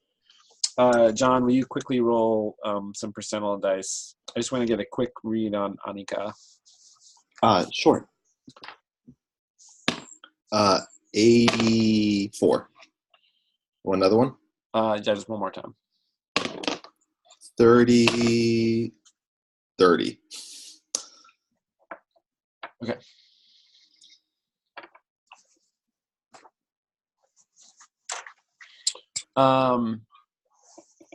And you said back at the boarding house? Mm-hmm. Yeah. Okay. So there's like Taimi, and you kind of wake yourself. You shake yourself up out of fog. You're in your room there, and Annika's lying next to you. Her blonde hair is just like a rat's nest, and I think in the light of day. Oh, I don't know. Does this happen with Taimi a lot? I think so. Okay. So there's not like any like what did I do last night? It's just like another day in the life as far as this. Yeah. I bet that this is like a cycle. That Taimi goes out into the woods and has a great hunt and comes back and has like a big night of reverie and then maybe a day to recover and then back into the woods. Okay. But first time with Annika, right? Yeah. Okay. So there's a kid. It's actually Mina, who's Sanelma's daughter, is coming in and says, "The word giver wants you to come now. He sent me to tell you." Time. Fine. Let's be done with it. I'll be there in but a moment. Okay. And I give Annika a little hug and a forehead to forehead touch. And then I get dressed and I go out. Okay, great. When you arrive at the Corchiatalo, the other Haviki's there, and I guess Elmeri would have summoned definitely Yarko, Paviki. What's Esai's? How did Esais end the night? Did he go back to his little hut in the woods? Donna? Yeah. Okay. He went back to bed. He needs rest. Okay, right. He's injured, so. Yeah. Yeah, so it's Yarko, Muirin, Paviki, Taimi. I think Kosti and Lomo are probably ensconced in their home as well. So it's the 4 of those folks. And I think Tinny took in Durbin, so Durbin is staying at Tinny's place. She's like this very warm-hearted, welcoming elder, so that's where he's ended up, and he's not present. So it's those 4 people. And Taimi's the last one to arrive outside the house there. I saddle up to Muirin. What does he want? We were waiting for you. Yeah. Oh. Well. Don't worry. He looks nervous. I can't see why. It's not like he was in the jaws of the wolf or at the foot of a sleeping beast, but Maybe he respects us. So his current housekeeper kind of gestures for you to enter the building. All right. And did you, Paviki and Muirin, have you guys brought anything that you talked about as what you were going to give to him? Yeah. Oh. I think we talked about only bringing the one topaz. Okay. Yeah, we should bring that one too. Yeah. And you brought the spears and shields or left those elsewhere? Just to illustrate a point, or if you wanted to, I don't know. I think I would bring them along since that was part of the deal. Okay. And yeah. Okay. So you're ushered inside.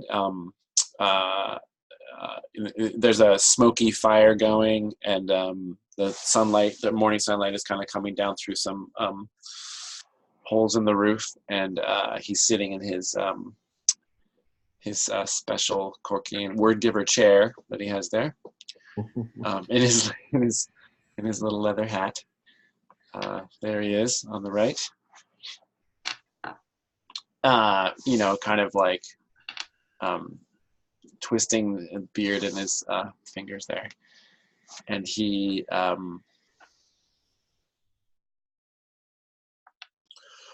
hope you all enjoyed yourselves last night.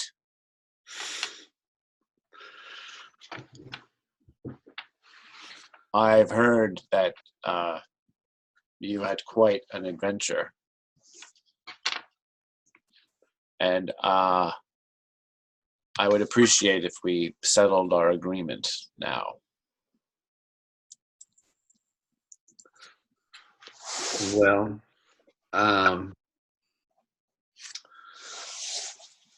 we brought back all that we could from the village. I think Paiviki wants to tell the story to Elmeri of like the basic thing of what happened and what went down. Yep. And it can't differ very much from what we told the villagers, of course, because that would be problematic. But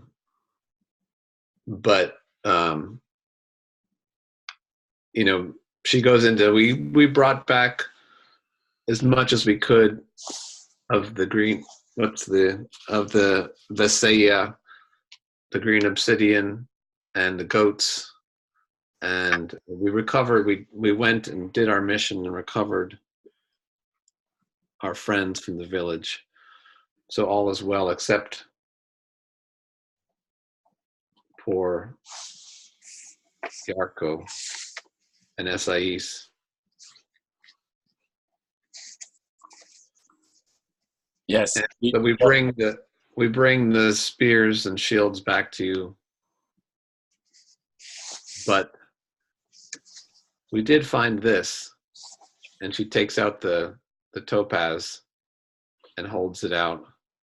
And his eye, this whole time you've been telling the story, that he's been relatively stone-faced, occasionally nodding in affirmation of what you're saying, and you pull the topaz out, and his eyebrows go up, and he's like,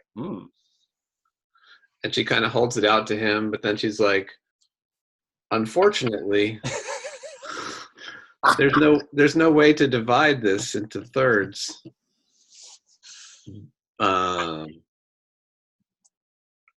Well, we could let you have it in exchange, I suppose, for something. In exchange? Yeah. This is all you found? We can give you, and then she's going to bold-faced lie to him. This and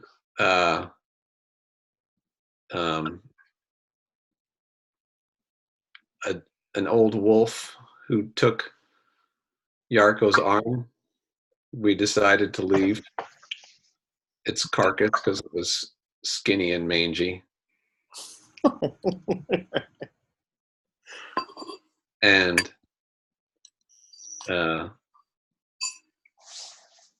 it was, and she describes the cave of the beast and how stinking and disgusting it was.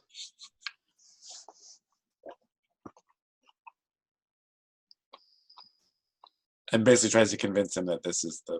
Yeah, this is it. This is the treasure. This sorcerer I heard about had nothing else of value. He was a lunatic.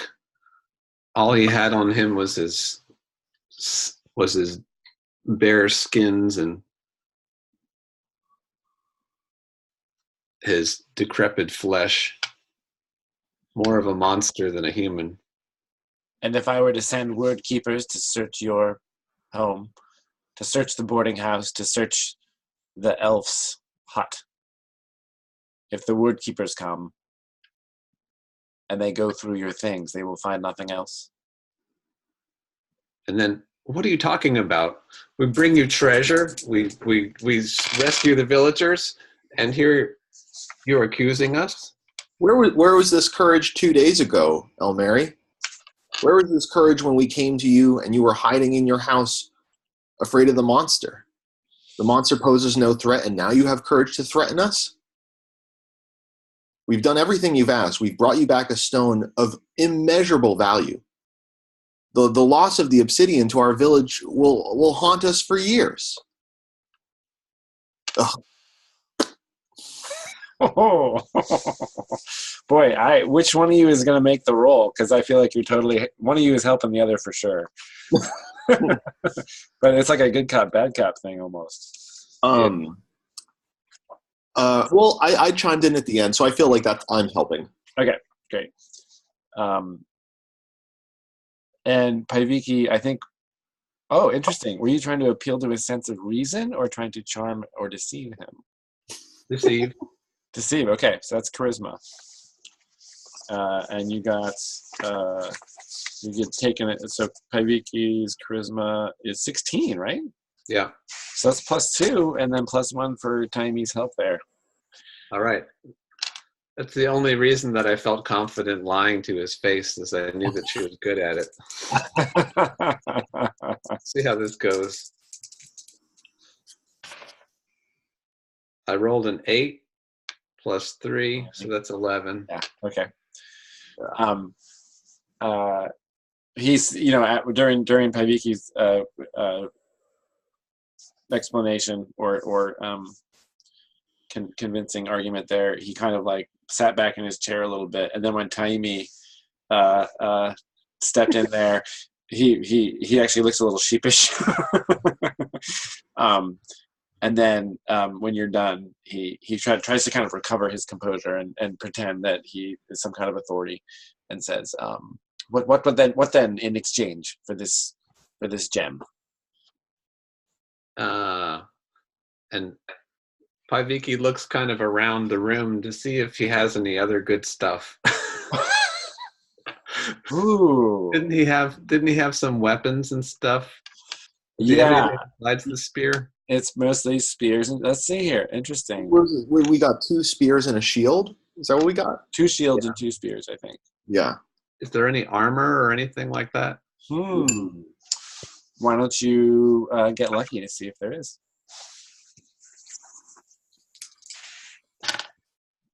I rolled a 5.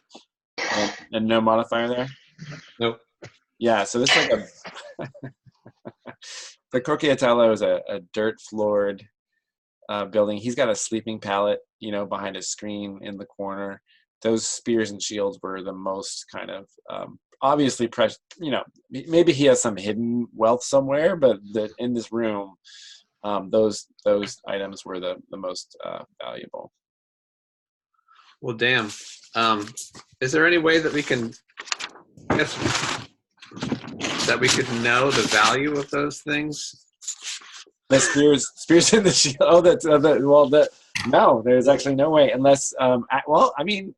Weirin. We don't know much about Weirin. It may be possible that Weirin knows a thing or two about gems and jewels, but I'm going to say that I don't think Paiviki and Taimi would have much experience with these things. No. Weirin has traveled, so that's going to be up to Donna to decide whether she wants to try to establish that Weirin might have some understanding of the value of, which is of course a conversation. Stuff? Sorry, say it again. Of the sorcerer's weapons, or this shields? topaz. Oh, the topaz. This gem that is currently up for negotiation here. Oh, yeah. I mean, I do think I would know how much something like that would be traded for. Okay, let's see if you can establish that as a fact in your background. Not.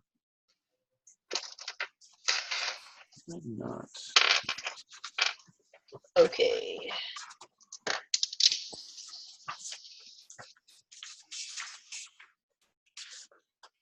So we're not talking about the special sorcerer's staff or the special bracelet. We don't want them to know Just the about that. topaz. We're just Yeah. wondering if they have those topazes. Yeah, the only thing up for negotiation is the topaz. I'm sorry, You think it's my intelligence? Establish uses your intelligence. Yeah, that's right.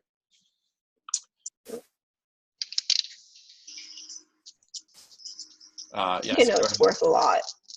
Or do we want it to be worth a lot? What you're establishing is whether you have the knowledge, the ability to be able to assess its value. I know how much it's worth. We're trying to figure out if Mirren actually can figure it out. Yeah. Oh, shoot. What'd you get? 4. Okay, mark intelligence.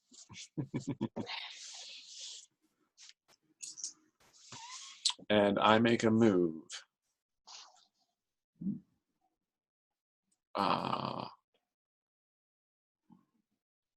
Okay, I'm marking a threat. So something's happening off screen.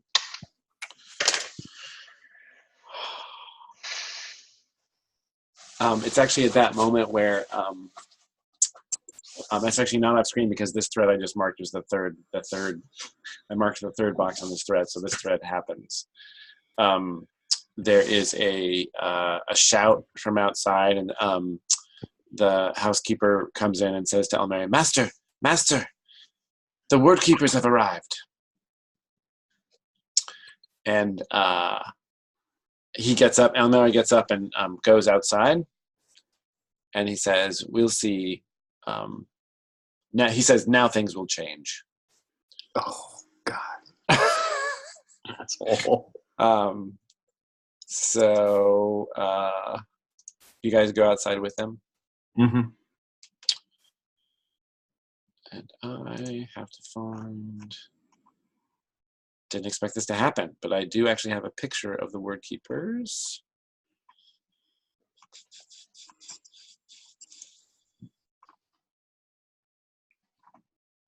Well, I thought I did. Let's see here. What pages? There we go.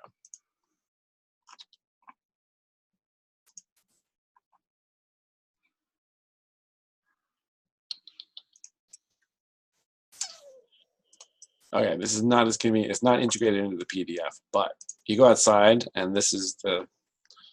Ooh. You see 3 of these guys,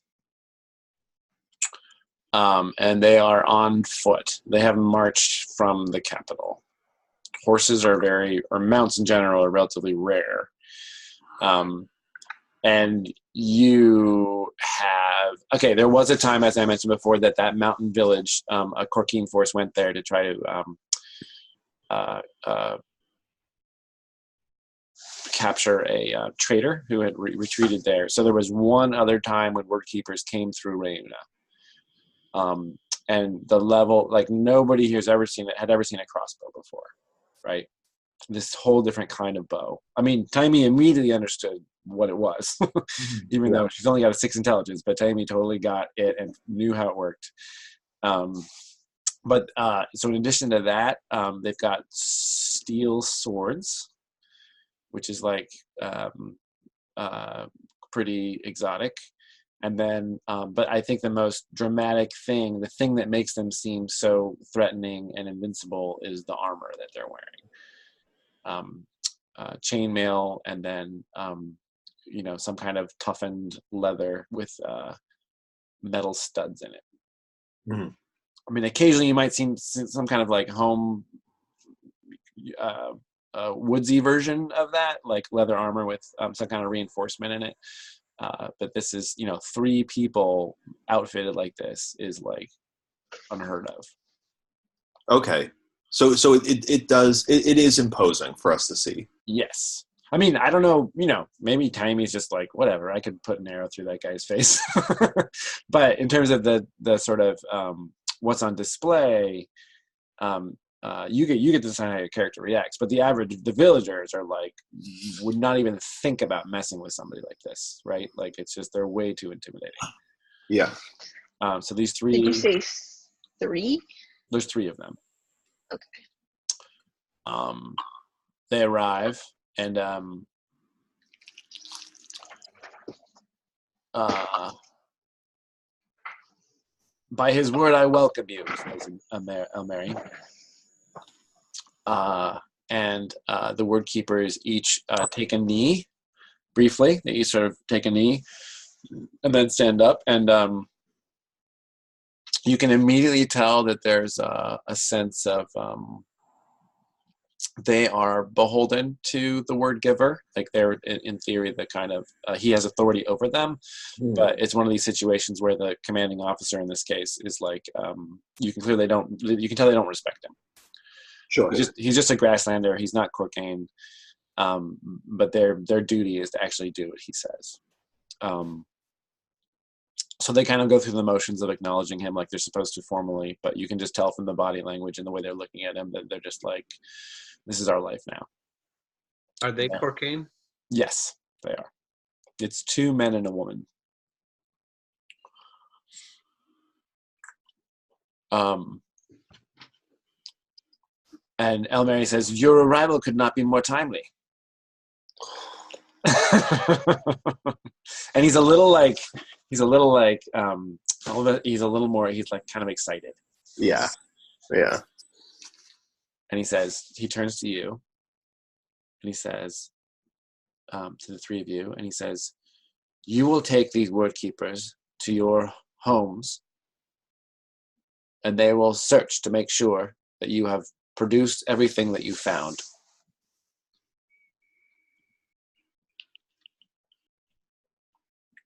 And then he says, Hunter, they will go with you first. Fine. And he tells them to report back. Well, so at the same time, he's telling his housekeeper to like get them food and drink, right? So after they eat, that's what's going to happen. And they'll your job is to lead them back to your quarters, and then they'll search the place. And Elmeri communicates to them the kind of things that he's looking for. I'm just a question. I'm slightly confused. I thought we sort of successfully bullshitted him. You totally successfully bullshitted him, but then Donna rolled a less than 6 on. Basically, what happened is the context changed. Yeah. Now he has you convinced him that the best he could get out of this was that topaz for whatever you were going to bargain for. Yeah. But now the paradigm has shifted because he has backup. Yeah. And well, I have nothing to hide. Tiny's smart enough to know when not to pick a fight. And she also knows that she has nothing to hide. So she brings them back. I assume by that point, her friend Annika is she still there when I get there with the soldiers? When you come out of the tall house, Annika's there on the street with a lot of other people. Okay. So she's, you guys have eye contact, and she's like kind of worried. I give her like a. Okay, and then you take them back to the boarding house. And everybody else, Elmeri is requiring that everybody else stay here so that they can't run back home and hide stuff. Mm-hmm. He's clearly excited that like he's got you on one place, and he's kind of sprung this trap on you, even though these guys arrived without. He didn't know when they were going to get here. And unless anything's going to happen in the meantime, the word keepers will return from the boarding house, I think, having found nothing, right? Nope. They will have found nothing but, various hunting accoutrements.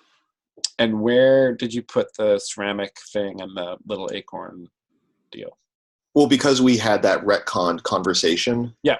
It was part of the cache of magical stuff. Okay. So that's all deposited. Okay, great.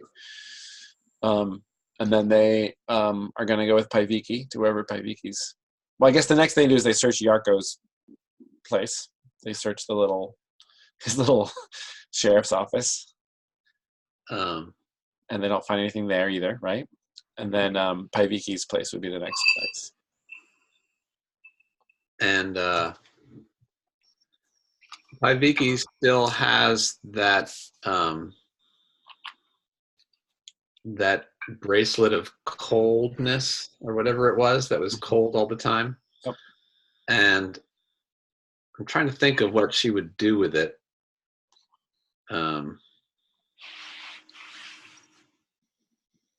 If she would stash it somehow while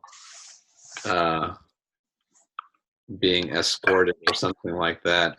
Oh, so she has it on her person somewhere. I'm trying to decide. I think that, now under the circumstances, I'm trying to think of what she would have done with it. But it's not exactly fair to say that she didn't keep it in her house. So I'm trying to imagine what she would have done. If it seems like an iffy thing, like you could, we could just make you roll for it, right? If you're worried about like having it be right, honest or not, you could say like, well, ideally it would be here, and this would be the reason why, and then we could roll to see if she was smart enough to have done that or something like that. Yeah, I don't think she would bring it to the word keeper's house, so probably she would try to hide it somewhere near her house or in her house. And then if she hadn't thought enough about hiding it, where would it be, do you think?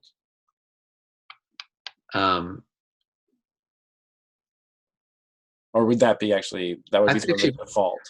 I think her default, since they were trying to hide all the stuff over at Murin's, I think that she probably would have tried to hide it as well, but in a separate spot from Murin's house. Okay. But I don't know exactly where she would have done that. Somewhere at her house or near her house or something like that. Okay, so how about we make an intelligence roll, and if you succeed at it, it won't be in your house because they're going to search your house. Right. And if it's not a great roll, then it will be in your house. Okay. So she rolled a 6 plus 2. Intelligence roll? Yep, that's right. Okay. You do it, but there's a catch. You got a worse outcome, a hard bargain, or an ugly choice. So you escort them, you lead them back to the place, and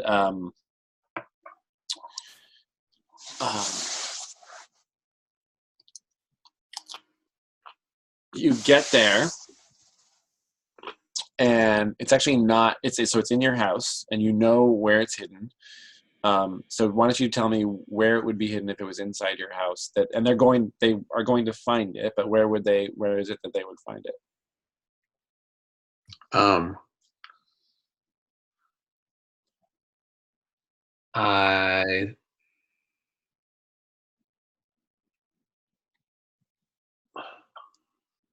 I think she's pretty tall, so I think she maybe would stash it on top of a rafter.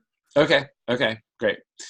So you enter the room where it is hidden, and they're going through everything, and it's taking a while. And one of them stands up on a stool or whatever to look among the rafters, and he once he gets up to a certain height, he can look over across all the rafters, and he looks across all the rafters, and then comes back down, and they finish their search, and they haven't found it. And then you're kind of wondering what just went down, and you're on your way out, and you sort of stand up and peek, and it's not there. It's not where you left it.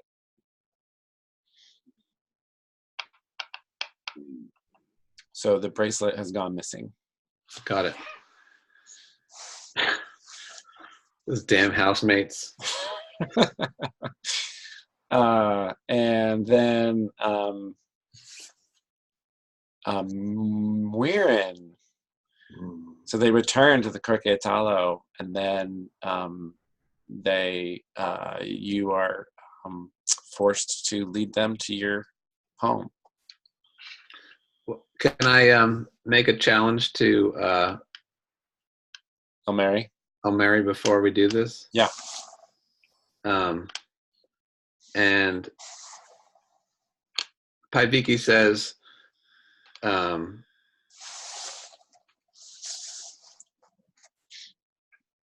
you know, we had a deal. We brought you what we found, and you lent us those weapons. If you want us to go, and if we want to make any more deals in the future, then you should treat us fairly. We might be able to bring back things for you in the future, but why would we ever do that if you act as if you can't trust us? I can't trust you. You must learn, my dear, to accept the Corcane as the new order here. We will rule. We will bring a new rule to this place. And regardless of what you did or did not bring back from your escapade. And we can help you. Or if you don't want our help, then we won't give it. Why would you help me? Everyone here hates me.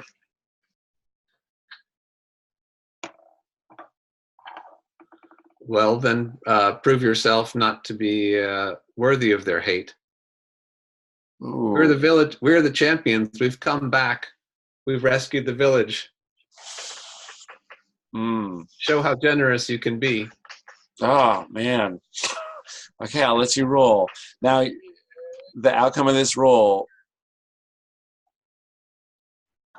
is not going to convince him in this moment, but what you'll be rolling for is to get some traction in his like conscience, basically, right? So if you succeed at this roll, you'll just be getting a hook into him, so that there's a chance you could actually crack through his kind of resolve. But he wouldn't do anything right now to change that. But you in the future, you could possibly reel him in a little. Okay. Does that make sense? Sure. We still haven't quite resolved the whole matter of the spears either, or maybe we have. That will all be resolved once I am assured that everything that you brought back is accounted for. All right, I'm rolling. Okay. I got 8 + 2. Get him. So he's like kind of going like this to try to get you to stop talking, and you can tell that you're kind of getting through to him, and you know when to stop, like you know when you kind of you lay off at the right moment, and he just kind of turns away from you and like waves his hands and sort of stalks back into the house, but you know that you kind of got to him. So you've given them this sense of, hey, we can all be, we can work this out together as people. You don't have to take this route that you've chosen. And that has, it's kind of, it's gotten under his skin. And Muirin arrives at the hut with the 3 workkeepers.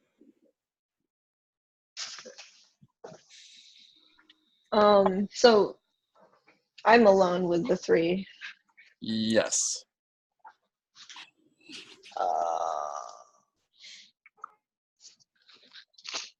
Do they know what they're looking for?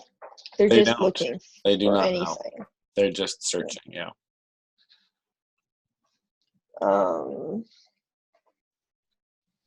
Well, yeah. Then I have nothing to hide.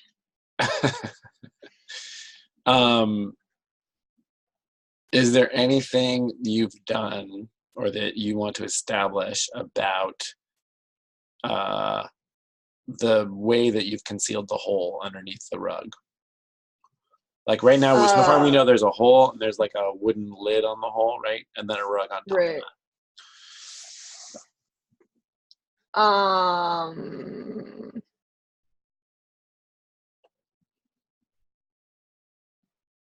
Poison darts.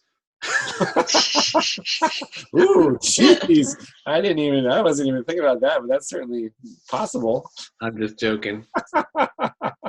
Right. I mean, a smart person would have armed it in some way with protection, but it's If there was something within your means that you could do that with, you could establish, right. you could make the move established to have done that. It's almost like a flashback. Or you can kind of let things play out. Because, of course, as we've seen, if you blow the established roll, that can make things worse. Right. Yeah. I mean, I'm gonna have to, because it is a secret spot, but it's just books, and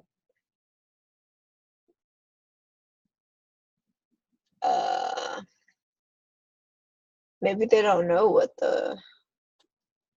With the content. books, the significance Mm-hmm. of the language, or yeah. What about those two other topaz? Oh, did I have it? I don't know if we decided that per se. I don't think we did. I'm going to say, just for the sake of, I'm going to say Paiviki hung on to those and successfully managed to get them past these guys. Like, however that happened. Maybe, maybe Paiviki let them go to the room first, but then stepped into the room, and those were in a particular place that Paiviki was able to palm them or something. Okay, so I'm going to say you guys managed to hang on to those two. Okay. And you have all three of them, but Almeri knows that you have one, and he's expecting that to be part of whatever happens. So these word keepers are in your hut, and they're poking through things. And you're standing there. And one of them takes his crossbow and goes over to the rug and turns his crossbow onto the metal part pointing down and goes thump, thump, thump, thump, and kicks the rug aside and looks at his companions and then reaches down and, takes his sword out and sticks it under the edge of the lid and pries the lid up. And inside sees what's there. So they don't say anything. They just look at each other, and then they look at you. And then one of them comes over and reaches down and pulls the stuff out. So a big sack and a backpack. And one of them opens the backpack, looks what's inside, closes it. And then the woman, word keeper, lowers her crossbow and points it at you, draws a crossbow bolt, and sets it into the groove on the crossbow. Just as a clear statement that, like, okay, somebody's been lying, and the game has changed a little bit now. And now it's time to return to the word giver. So unless you wanted to do anything else, they will now go with you back to there, carrying all the stuff with them.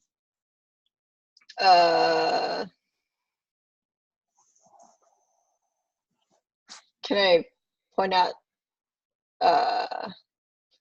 those are my personal books. Those are my personal journals. Ooh.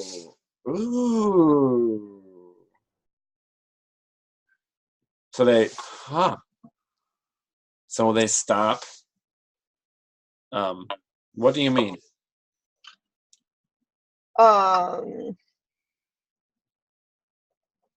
Why were they buried in a hole? It's just, look at my whole hut. It's It's like, I live with very little. I like to keep track of my my wanderings. I've been on many adventures before this one. Those are simply books that I've collected over the years and my thoughts, writing. so instead of a bookshelf, you have a book hole. Yeah. A book pit. We'll see what the word giver has to say about this. So they walk back to the. That's a great argument. I had not even thought about that. So you get back to the hut, and they say what you said to Elmeri, and at this point you guys are inside the house, and he's sitting in his chair again, and they open up the backpack and they pull out all these books, and they open up the bag and they pull out more books, and I think in the bag is also the ceramic flask, right? Mm-hmm. Tiny make it the ceramic flask and the little the smaller vial with the acorn on it. Yeah. Was there anything else? The scrolls. Okay, so Elmeri looks at these things, and the word keeper explains that you claim that they're yours. And he opens one up, and he looks at it, and there's these ones in other languages, but he can read the title of Songs of Darkness and the Five Apertures of Understanding. And he seems totally befuddled by that. Rockworms of the Cocaine Highlands.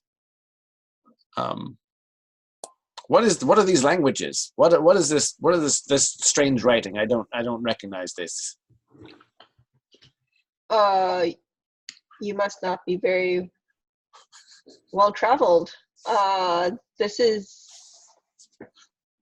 some of this is in Venadis, which is not the people not too far from here. A lot of it is just journals of personal diary entries. It's reference material for study. Excellent.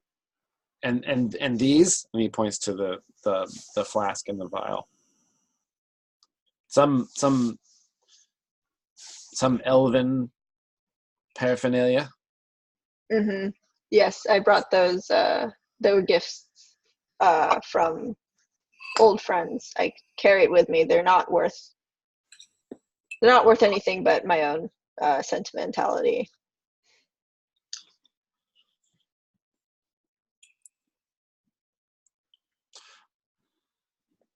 Okay, you're gonna make a saving throw. Uh-oh. With either intelligence or charisma. It's your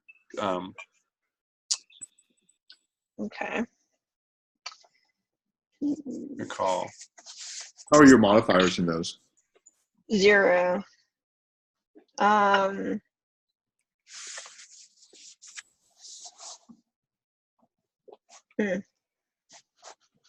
We don't actually know what was in those ceramics at all. That's right. Right? You have those have not been opened. Okay. Just get him to drink it, you know? It's an elven brandy. You should have it. Yeah. Oh my God. Sorry, I shouldn't be giving you ideas. Anyway, so just roll to see if he buys your. So I guess I should say he seems to be buying your story. What I'm having you roll for is basically to see how much he can figure out from what you're saying. Like that we're plotting to study like dark rituals. Yeah, I think he's trying to put the pieces together, and if you've kind of phrased everything in the right way, he'll be too confused to put those pieces together. So would you like to use intelligence or charisma? I'll use my intelligence, but they're equal modifiers. Okay. Yeah, just in case you missed the roll, then you would mark the ability. So it's good to know what. Oh, I see. Yeah, I'll use intelligence. Ooh, okay, 10. So he kind of like, he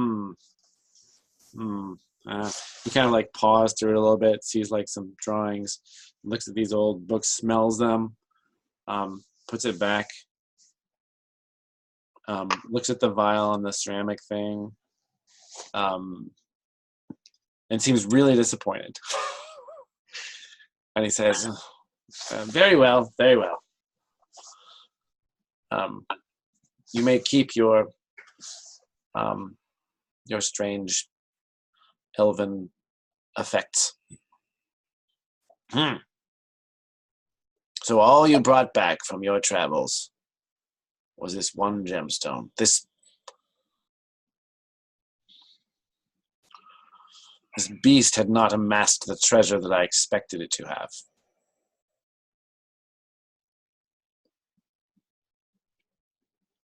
Very well. We brought back the 2 members of our village that had been kidnapped. Do those 2 lives hold no value to you? I want him to say it. Hunter, you are no longer welcome in this house. Your disrespect is intolerable. Escort her outside. I do the thing where, like, if once they like try to put their hands down, I'm like, I can let myself out. Let myself out. Okay, great. And then he turns to Mirren and I guess Yarko is still there too, and Paiviki, and says, This Venati you returned with, what will become of him? Referring to Durbin.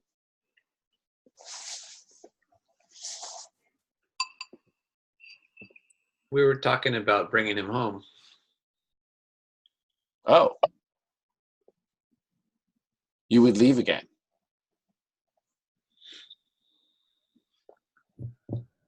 It's not safe for him to travel alone.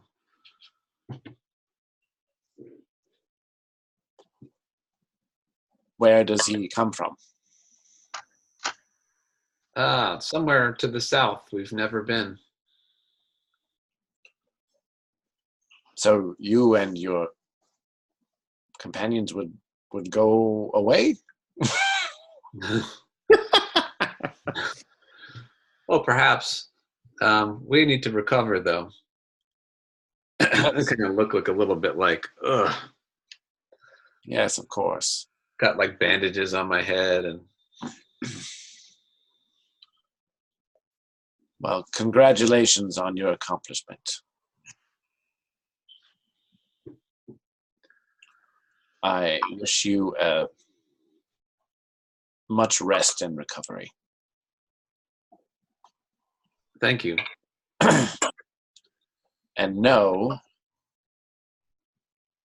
that now that the word keepers are here, things have changed. Oh, they're staying. And as far as our deal goes, we could always take this and bring it to what's that place called? Hunakut. Uh-huh. And have it assessed. And bring back a portion of it for you, or we could make a trade.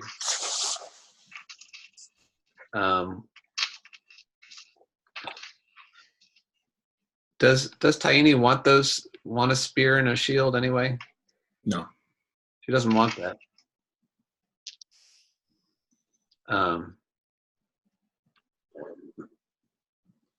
What about Mirren? Did Mirren want a spear and a shield? I didn't know if she was using it.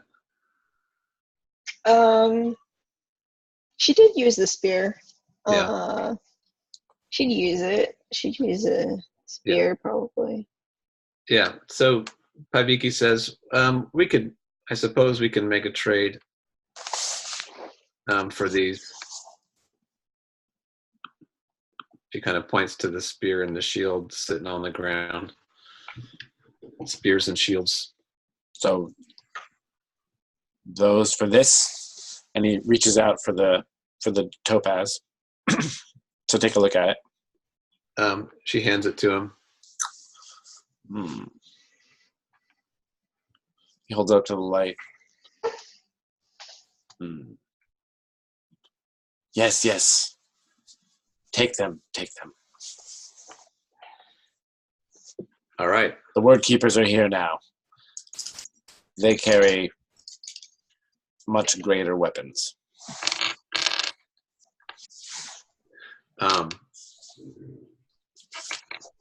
All right, so I just turn and leave.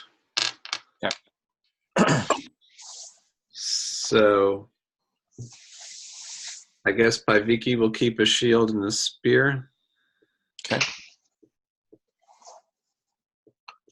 And Moirin, do you want a shield or? Yeah. I'll take the shield and the spear for now. I Okay. have the spear already. Was the shield? Did the shield have weight? Yeah, it's 2. Oh. Or 1? What is it, 2? Shield is Yeah, it's 2. Yeah, it's heavy. Okay. What's the benefit for having a shield over? Keep going. We can talk about that in a second. Yeah. Okay, so you guys walk out of the house, and we can actually. This is a good point to wrap up. Yeah. Unless there's any final character business that needed to be dealt with. If anybody had anything they wanted to. I need to wipe my brow. Get some of that sweat off there. You mean because Paiviki was nervous? Yeah. Oh man, I have to say I did not expect Miriam to just talk her way out of that. That was great. That was really great. Yeah, that's sweet. Well done. Well done. Okay, when you reach the end of a session, do the following. If you fulfilled your alignment goal at least once, you guys just got these fresh alignment goals. Nobody created chaos and nobody imposed order. Not really. We're hiding stuff from the established. We pulled one over on whoever the guy running the jail Hogan's Heroes is. Colonel Clink. Yeah. That's true. That makes Yarko Schultz. Is that the I know nothing guy? Yeah. Yeah. Nothing like funny Nazis. Yeah, what did I just do?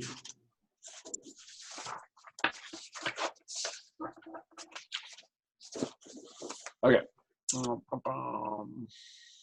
Okay.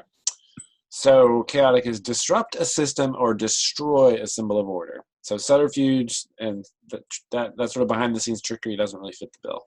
Okay. And lawful is. Oh wait, did Mirren end up going lawful? Yes, right. Yes. Okay. Impose order on a disorderly or chaotic situation. I mean, you managed to talk them out. Somebody was pointing a crossbow at you. Mm. Well, I don't know if that counts as disorderly. Yeah. Okay. I'm not gonna. I don't think. Yeah, I mean, it. If anything, it was like it could have gone bad, but it definitely was just.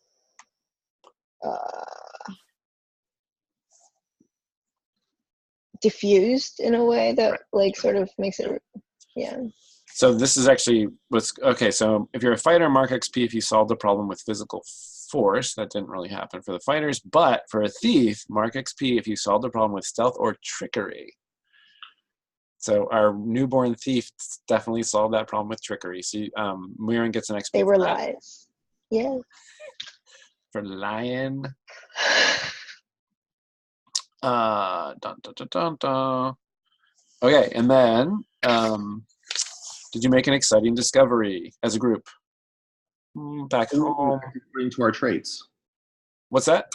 What about XP trigger for acting according to our traits? Oh yeah. Well, did I miss that? Oh yeah. Sorry. Yes. There. Yep. I totally skipped it. Yep. I feel like Yes. Go ahead, John. Go. I was irritable. Oh boy, were you? Yeah. Yes, so you get an XP for that.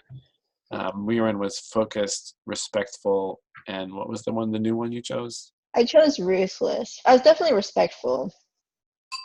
Okay, we'll give you for that. I think I was covetous and bold. Covetous because you were only willing to pretend that there was one topaz. Yeah, trying to keep all that stuff from him. Yeah, okay. And definitely bold because you were just lying to his face. Yeah, you get a point for that. Okay, you make an exciting discovery. You were back home, nothing new really. No, I mean, if that was the first time that we saw the word keepers, I would say that, but since it's not. Yeah, you had seen them before and you knew that they were coming and you sort of kind of knew what to expect when they got here. Did you overcome a difficult obstacle? Absolutely. Everybody gets XP for that. Did you acquire some memorable booty? Not any new stuff. And then you would have the option, again, to lose a trait, gain a trait, and change alignment, but we just did that, so we don't have to go through that whole process.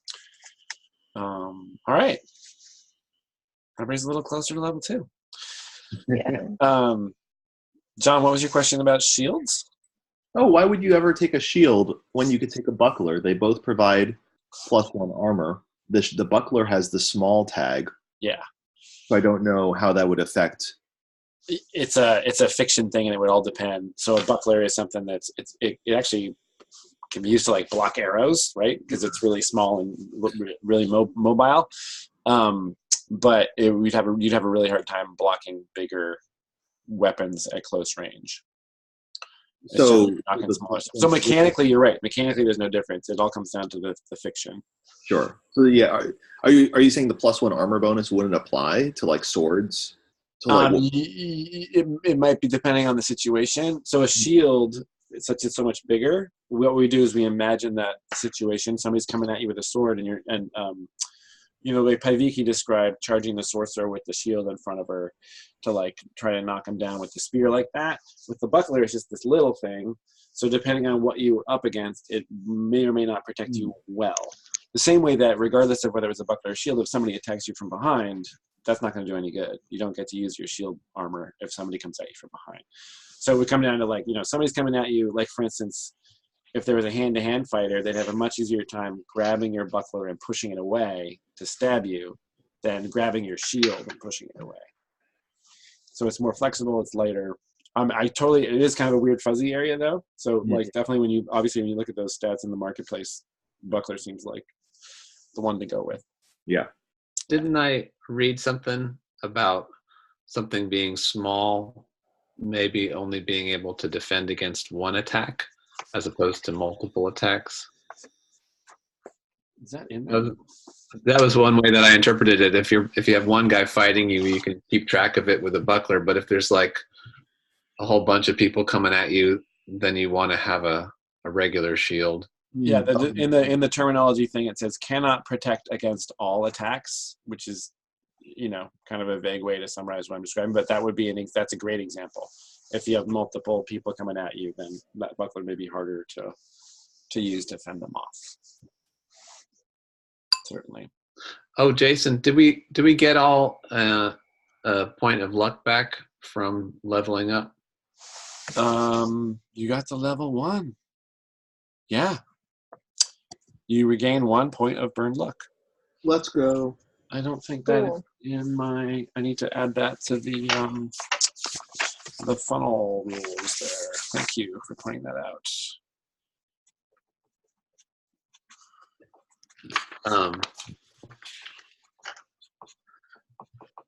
And I suppose we're not bothering with our other funnel characters. In terms of like leveling them up and stuff, yeah, they survive the funnel, so you can totally go through the same process to level them up. And then, if heaven forfend any of you dies, those, or you could roll up an entirely fresh new freebooter to take the place of someone who dies. So you don't have to worry about them right now. But if you ever needed to like pull them out of the repertoire, then yeah, we would figure out what they had become. Yeah. Okay. Any other questions or closing commentary? No, this was very fun. I was totally expecting this to be all about you guys going south across the highlands. I did not expect. I thought the word keepers were not going to show up at all until basically while you were gone. So Yeah. got very different. Yeah, this was really fun.